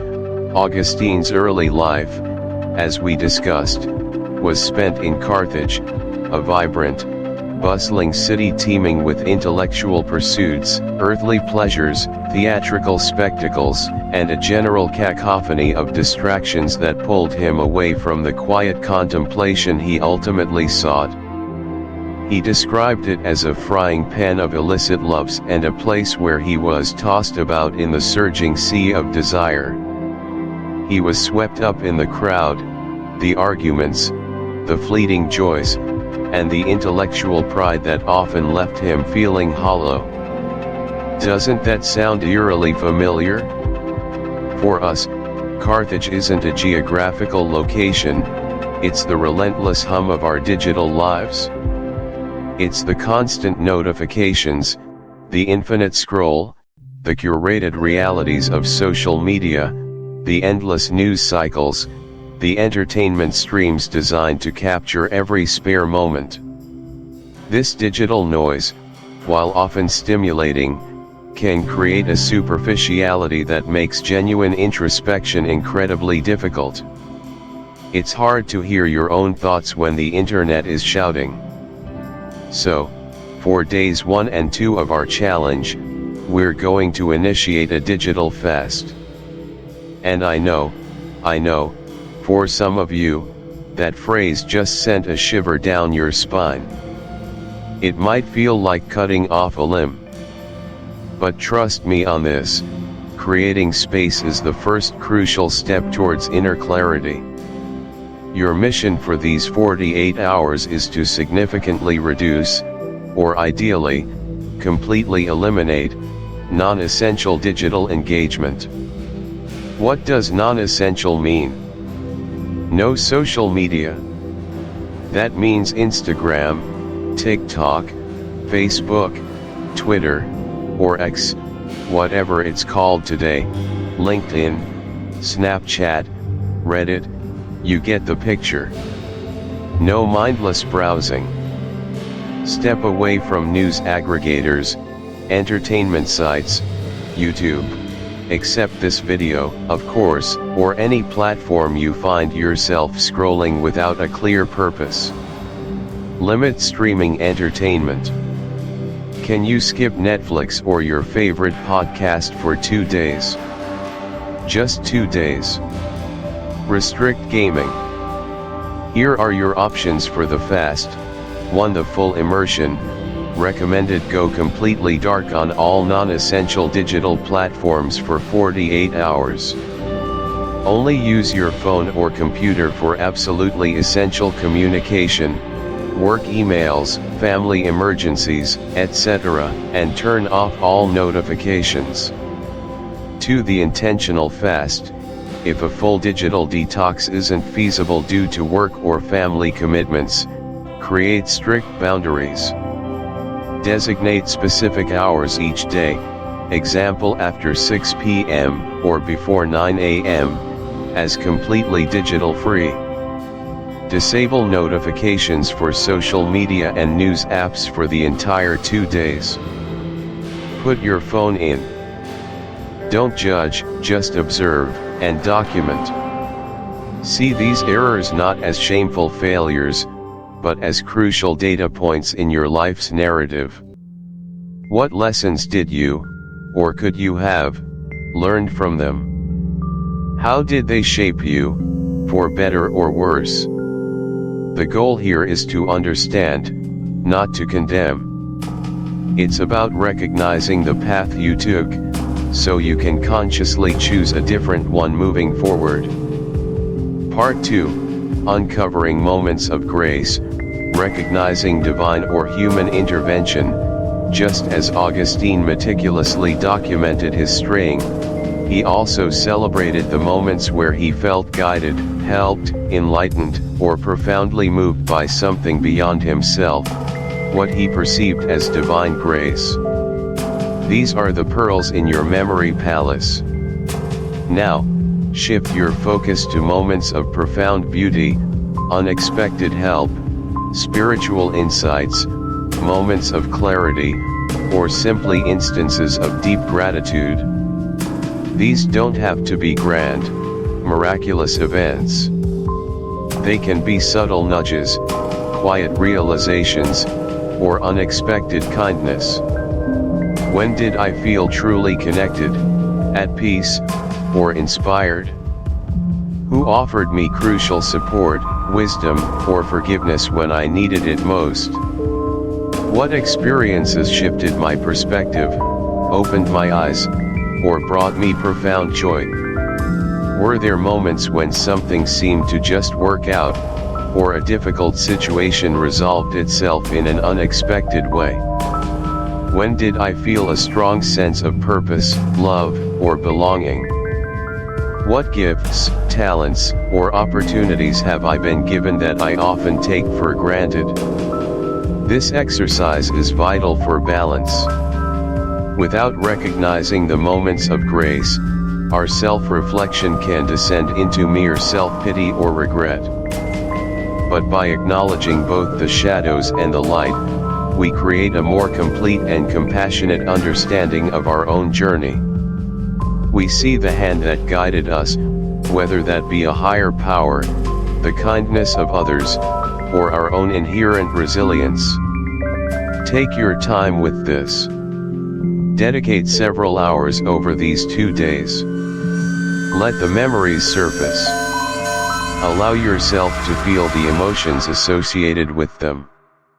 This isn't about rewriting history, it's about rereading it with new eyes, through the lens of one who has journeyed and grown. Days 5 to 7, Tall Leg and Practicing Gratitude. As our challenge draws to a close, we arrive at the culminating phase, deeply inspired by 2 pivotal Augustinian experiences, his transformative tall leg moment and his pervasive attitude of gratitude. Part 1, Tall Leg, Deep Reading of a Spiritual or Philosophical Text. Augustine's conversion moment, recounted so vividly in the Confessions, hinges on 2 simple Latin words, tall leg, take up and read. He heard a child's voice repeating this phrase, took it as a divine command, picked up a copy of Paul's letters, and read Romans 13:13-14, which struck him with the force of revelation, dissolving his doubts and ending his long spiritual struggle. This wasn't just casual reading, it was a deeply engaged, personally transformative encounter with a profound text. For days 5, 6, and 7, your Tall Leg challenge is to commit to deep, reflective reading of a spiritual or philosophical text. This is not about passive consumption, it's about active engagement, letting the text speak to you and through you. How to approach this? Choose your text wisely. Select a text that genuinely interests you and feels like it holds wisdom for your life. This could be a sacred scripture, Bible, Quran, Bhagavad Gita, Tao Te Ching, etc. A classic philosophical work, Plato, Marcus Aurelius, Seneca, Kant. A modern spiritual classic, example writings by Thomas Merton, Thich Nhat Hanh, C.S. Lewis. Something from a wisdom tradition that resonates with your personal seeking. Allocate dedicated time, commit to at least 30 to 60 minutes each day, ideally in a quiet space, free from distractions. This isn't skimming or speed reading. Engage deeply, read slowly. Reread sentences or paragraphs that particularly stand out. Annotate. Underline, highlight, make notes in the margins. Reflect. After reading a passage, pause. What did you just read? How? Summary, the 3 pillars of confession. Hello everyone, and welcome back to the channel. If you've been with us on this incredible journey through the pages of St. Augustine's Confessions, you know it's been nothing short of transformative.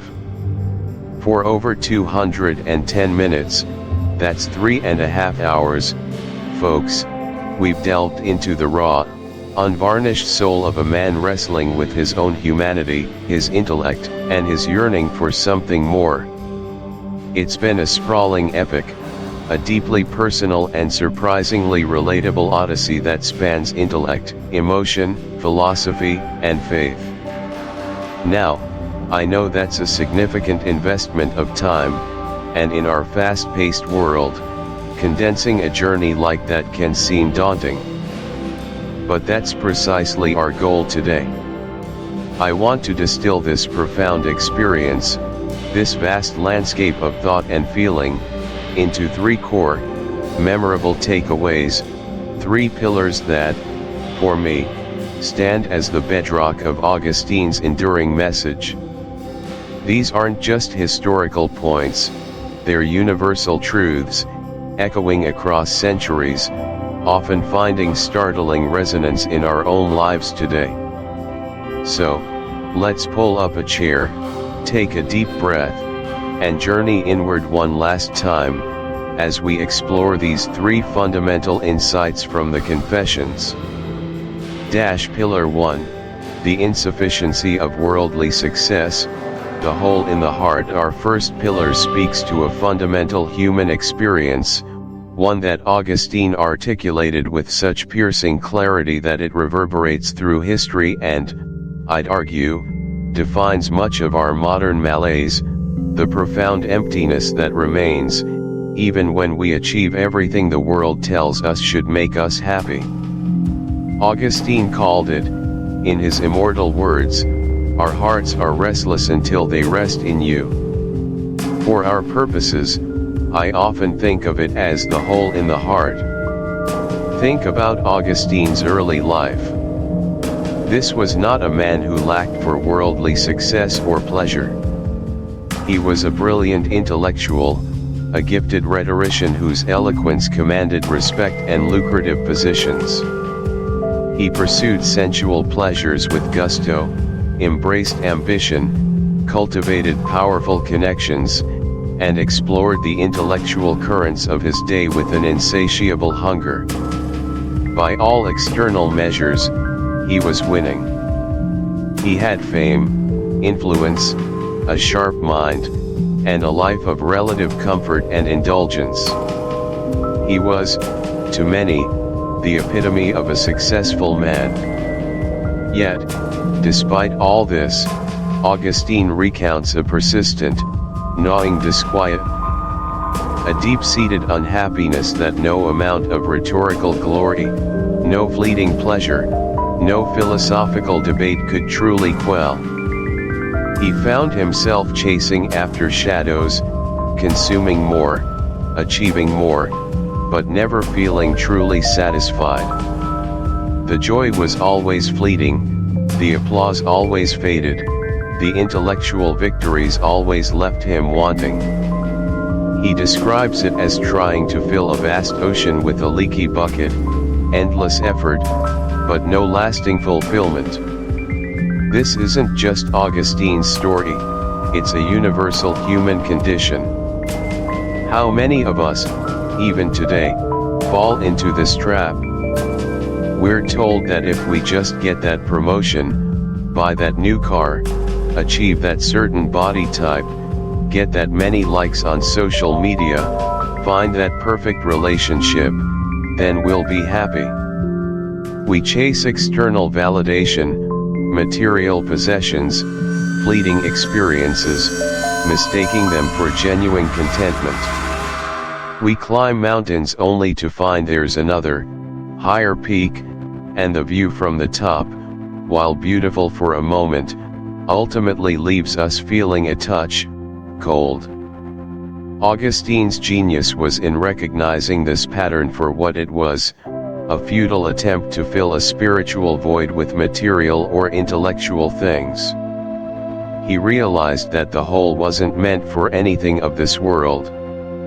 It was a space designed for something transcendent, something infinite. His restless heart was a compass, constantly pointing him toward a deeper reality, even when he desperately tried to ignore its direction. It's a powerful reminder for us. When we feel that vague sense of dissatisfaction, that underlying anxiety despite all our achievements, Augustine invites us to pause. He asks us to look beyond the immediate gratification and quest.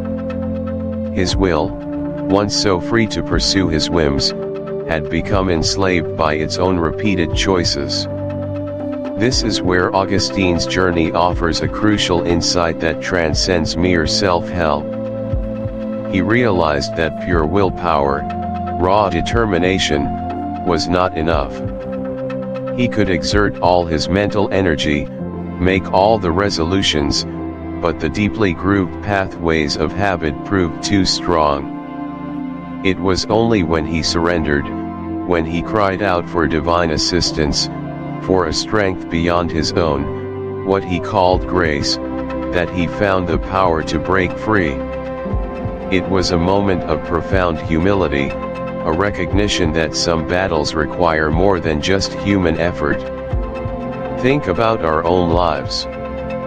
How many of us struggle with habits we know are bad for us? Procrastination, unhealthy eating, excessive screen time, anger, self-doubt, addiction in its myriad forms.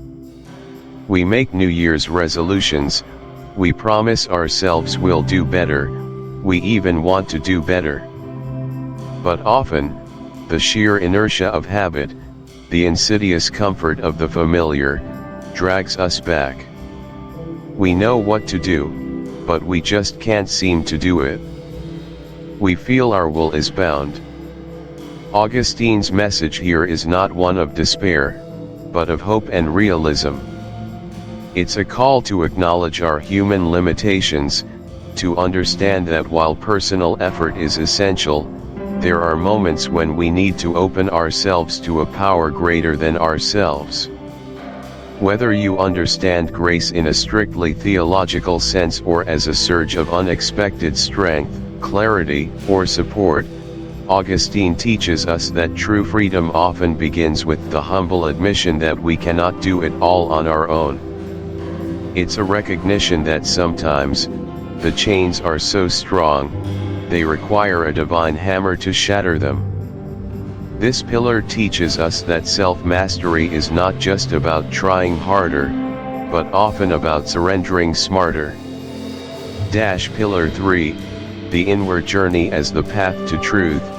God is closer to us than we are to ourselves. Finally, we arrive at our third pillar, perhaps the most profound and ultimately liberating insight of Augustine's entire quest, the understanding that true wisdom, true truth, and ultimately, God, are not to be found out there in the external world, but in here, within the depths of our own being. This is the inward journey, encapsulated beautifully by his later realization: God is closer to us than we are to ourselves. Augustine spent years searching for truth in external sources. He was a brilliant scholar, so naturally, he delved into philosophy, dissecting the arguments of the Stoics, the Epicureans, the Neoplatonists. He joined the Manichaean sect for a time, seeking answers in their dualistic cosmology. He engaged in rhetoric, debate, and intellectual sparring, believing that logical argumentation and external inquiry would reveal ultimate reality. He looked to the cosmos, to the pronouncements of gurus, to the grand systems of thought. But time and again, he found these external pursuits wanting. They offered partial truths, intellectual satisfaction, but never the complete, living truth his soul craved.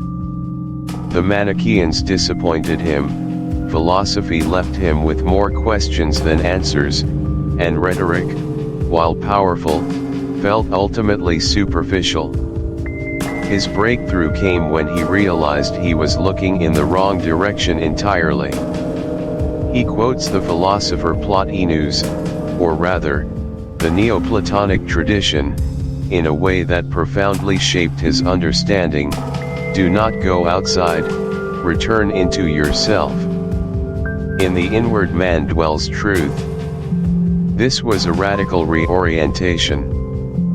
He stopped trying to find God or truth as an external object, a concept out there in the universe, or a set of doctrines dictated by others. Instead, he began to look within. He discovered that the very desire for truth, the capacity for reason, the inner voice of conscience, the beauty that resonates in his soul, these were not merely human constructs, but echoes of a divine presence already within him. God wasn't a distant, abstract entity but an intimate, indwelling reality, the very ground of his being. Augustine realized that he had be. So there you have them, the three pillars that, for me, stand as the towering insights from St. Augustine's Confessions. First, the hole in the heart, the realization that worldly success and pleasure, no matter how abundant, cannot fill the spiritual void within us. Our hearts are designed for something infinite, and they will remain restless until they find it. Second, the bound will, the humbling truth that our habits can become chains, enslaving our will, and that human willpower alone often isn't enough to break free. We sometimes need a strength beyond ourselves, grace, to find true freedom. And third, the inward journey, the profound revelation that ultimate truth and the divine are not external entities to be found, but an inherent, indwelling reality to be discovered through turning within, through deep introspection, and recognizing that God is indeed closer to us than we are to ourselves. These three pillars are not isolated concepts, they are deeply interconnected, forming a holistic path towards self-discovery and spiritual awakening.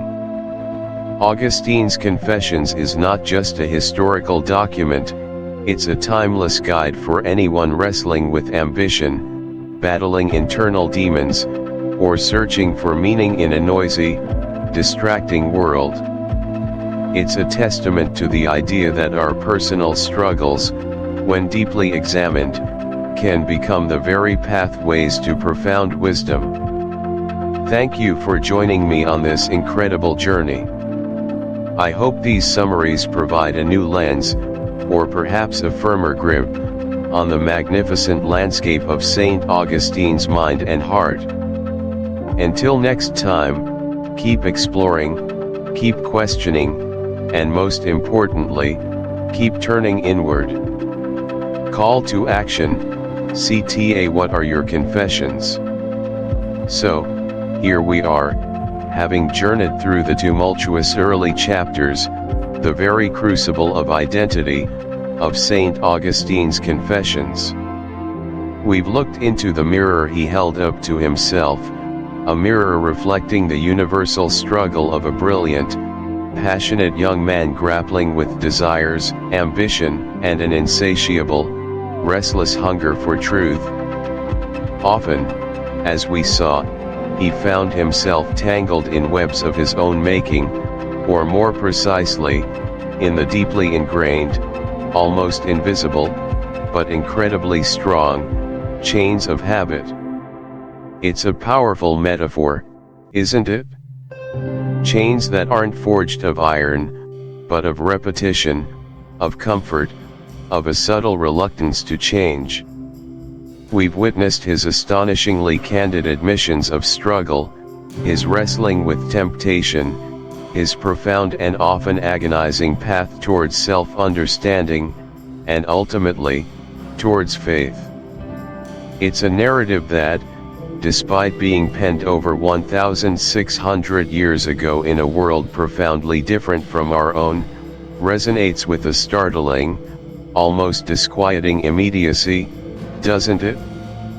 It's an enduring testament to the universal nature of the human condition, the perpetual internal dialogue between our highest aspirations and our present realities, between the person we want to be and the person we have been.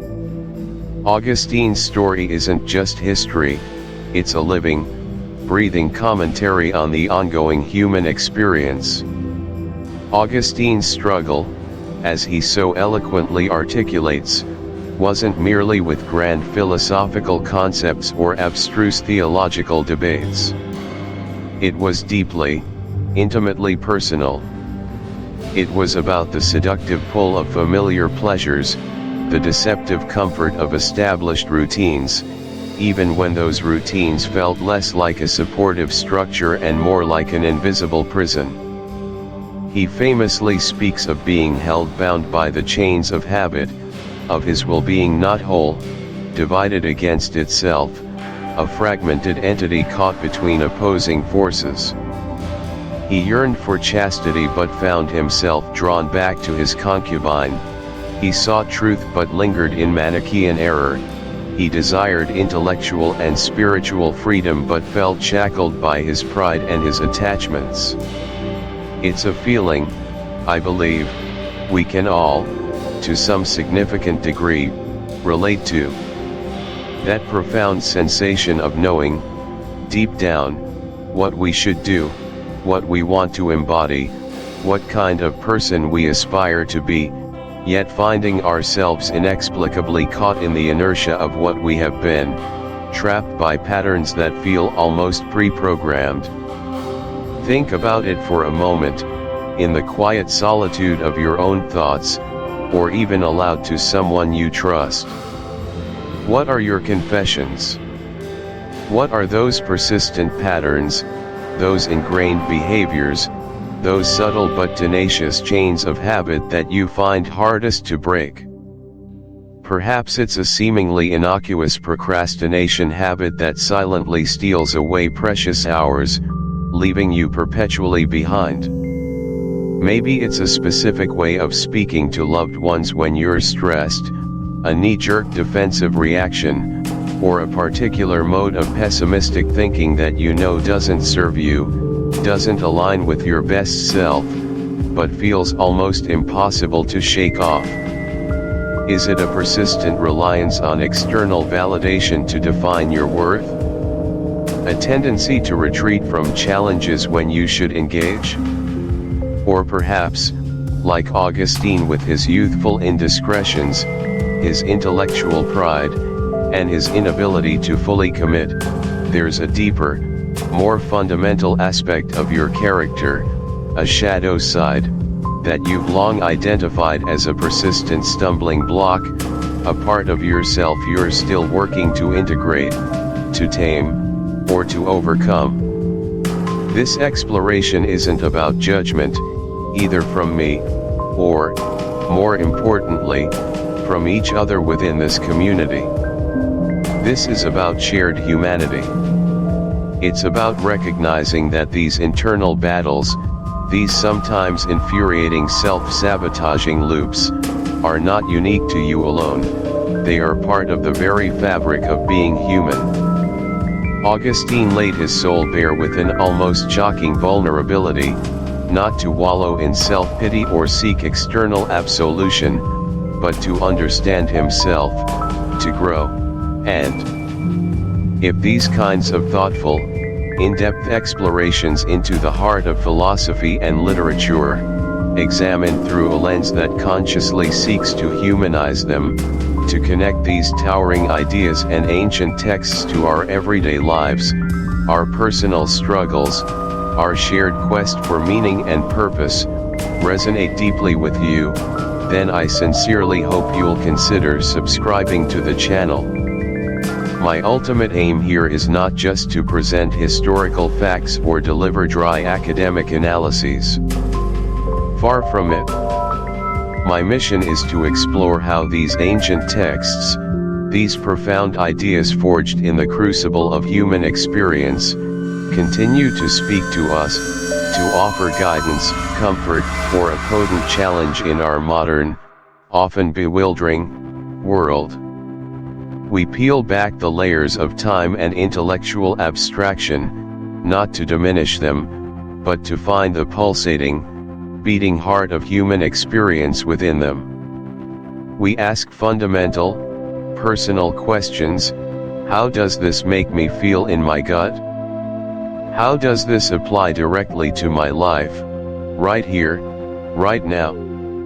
What can I personally learn from the struggles, the triumphs, the insights, and yes, even the failings, of those who came before? If you appreciate this approach, if you enjoy wrestling with life's biggest questions in a way that feels both rigorously intellectual and profoundly relatable, then I urge you to hit that subscribe button and become a vital part of our growing community of curious and reflective minds.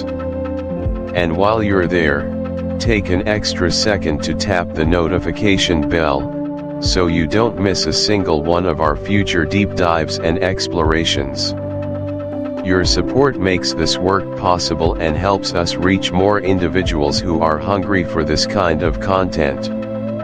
Now, looking ahead, as we continue this journey of intellectual and personal discovery, this ongoing dialogue with the great minds of history, I'm already envisioning our next profound conversation.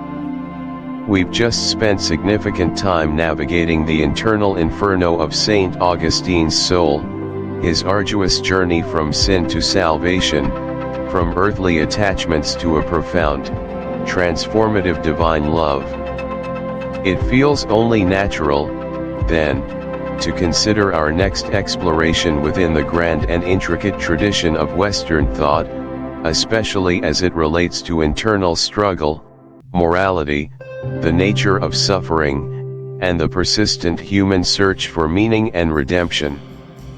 I find myself genuinely torn between two truly monumental works, both offering uniquely powerful lenses through which to examine the enduring complexity of the human condition. On one hand, with a strong thematic resonance to Augustine's own descent into error before his ascent to faith, we could dive headfirst into the vivid, terrifying, yet ultimately redemptive landscapes of Dante Alighieri's Inferno. Imagine tracing the 9 circles of hell, not just as a meticulously crafted journey through a medieval imagination of damnation, but as a profound allegorical exploration of human vice, moral consequence, and the arduous, often painful, path towards purification and self-knowledge. Dante's own journey, guided by Virgil, is a public confession of sorts, a highly personal allegory for the soul's necessary descent into the recognition of sin before any possibility of ascent towards grace. It's a text absolutely brimming with rich symbolism, unparalleled poetic beauty, and timeless, unvarnished insights into the nature of sin, the process of repentance, and the ultimate pursuit of divine justice and love. If you found Augustine's unflinching self-scrutiny and his intense spiritual introspection compelling, then Dante's epic voyage into the very depths of human failing and his visionary conception of redemption might be an incredibly powerful, albeit challenging, next step for our shared exploration. We could delve into how our own actions, our own habits, our own moral choices, contribute to our personal hells or pave our pathways to spiritual or psychological salvation, not necessarily in a purely theological sense, but in a very real, tangible psychological, emotional, and EXI. Thank you for listening to this audiobook. If you found value, meaning, or inspiration in this journey, please remember to like the video, subscribe to the channel, and turn on notifications so you won't miss the next chapter. Your support helps us bring more timeless classics to life. See you in the next reading.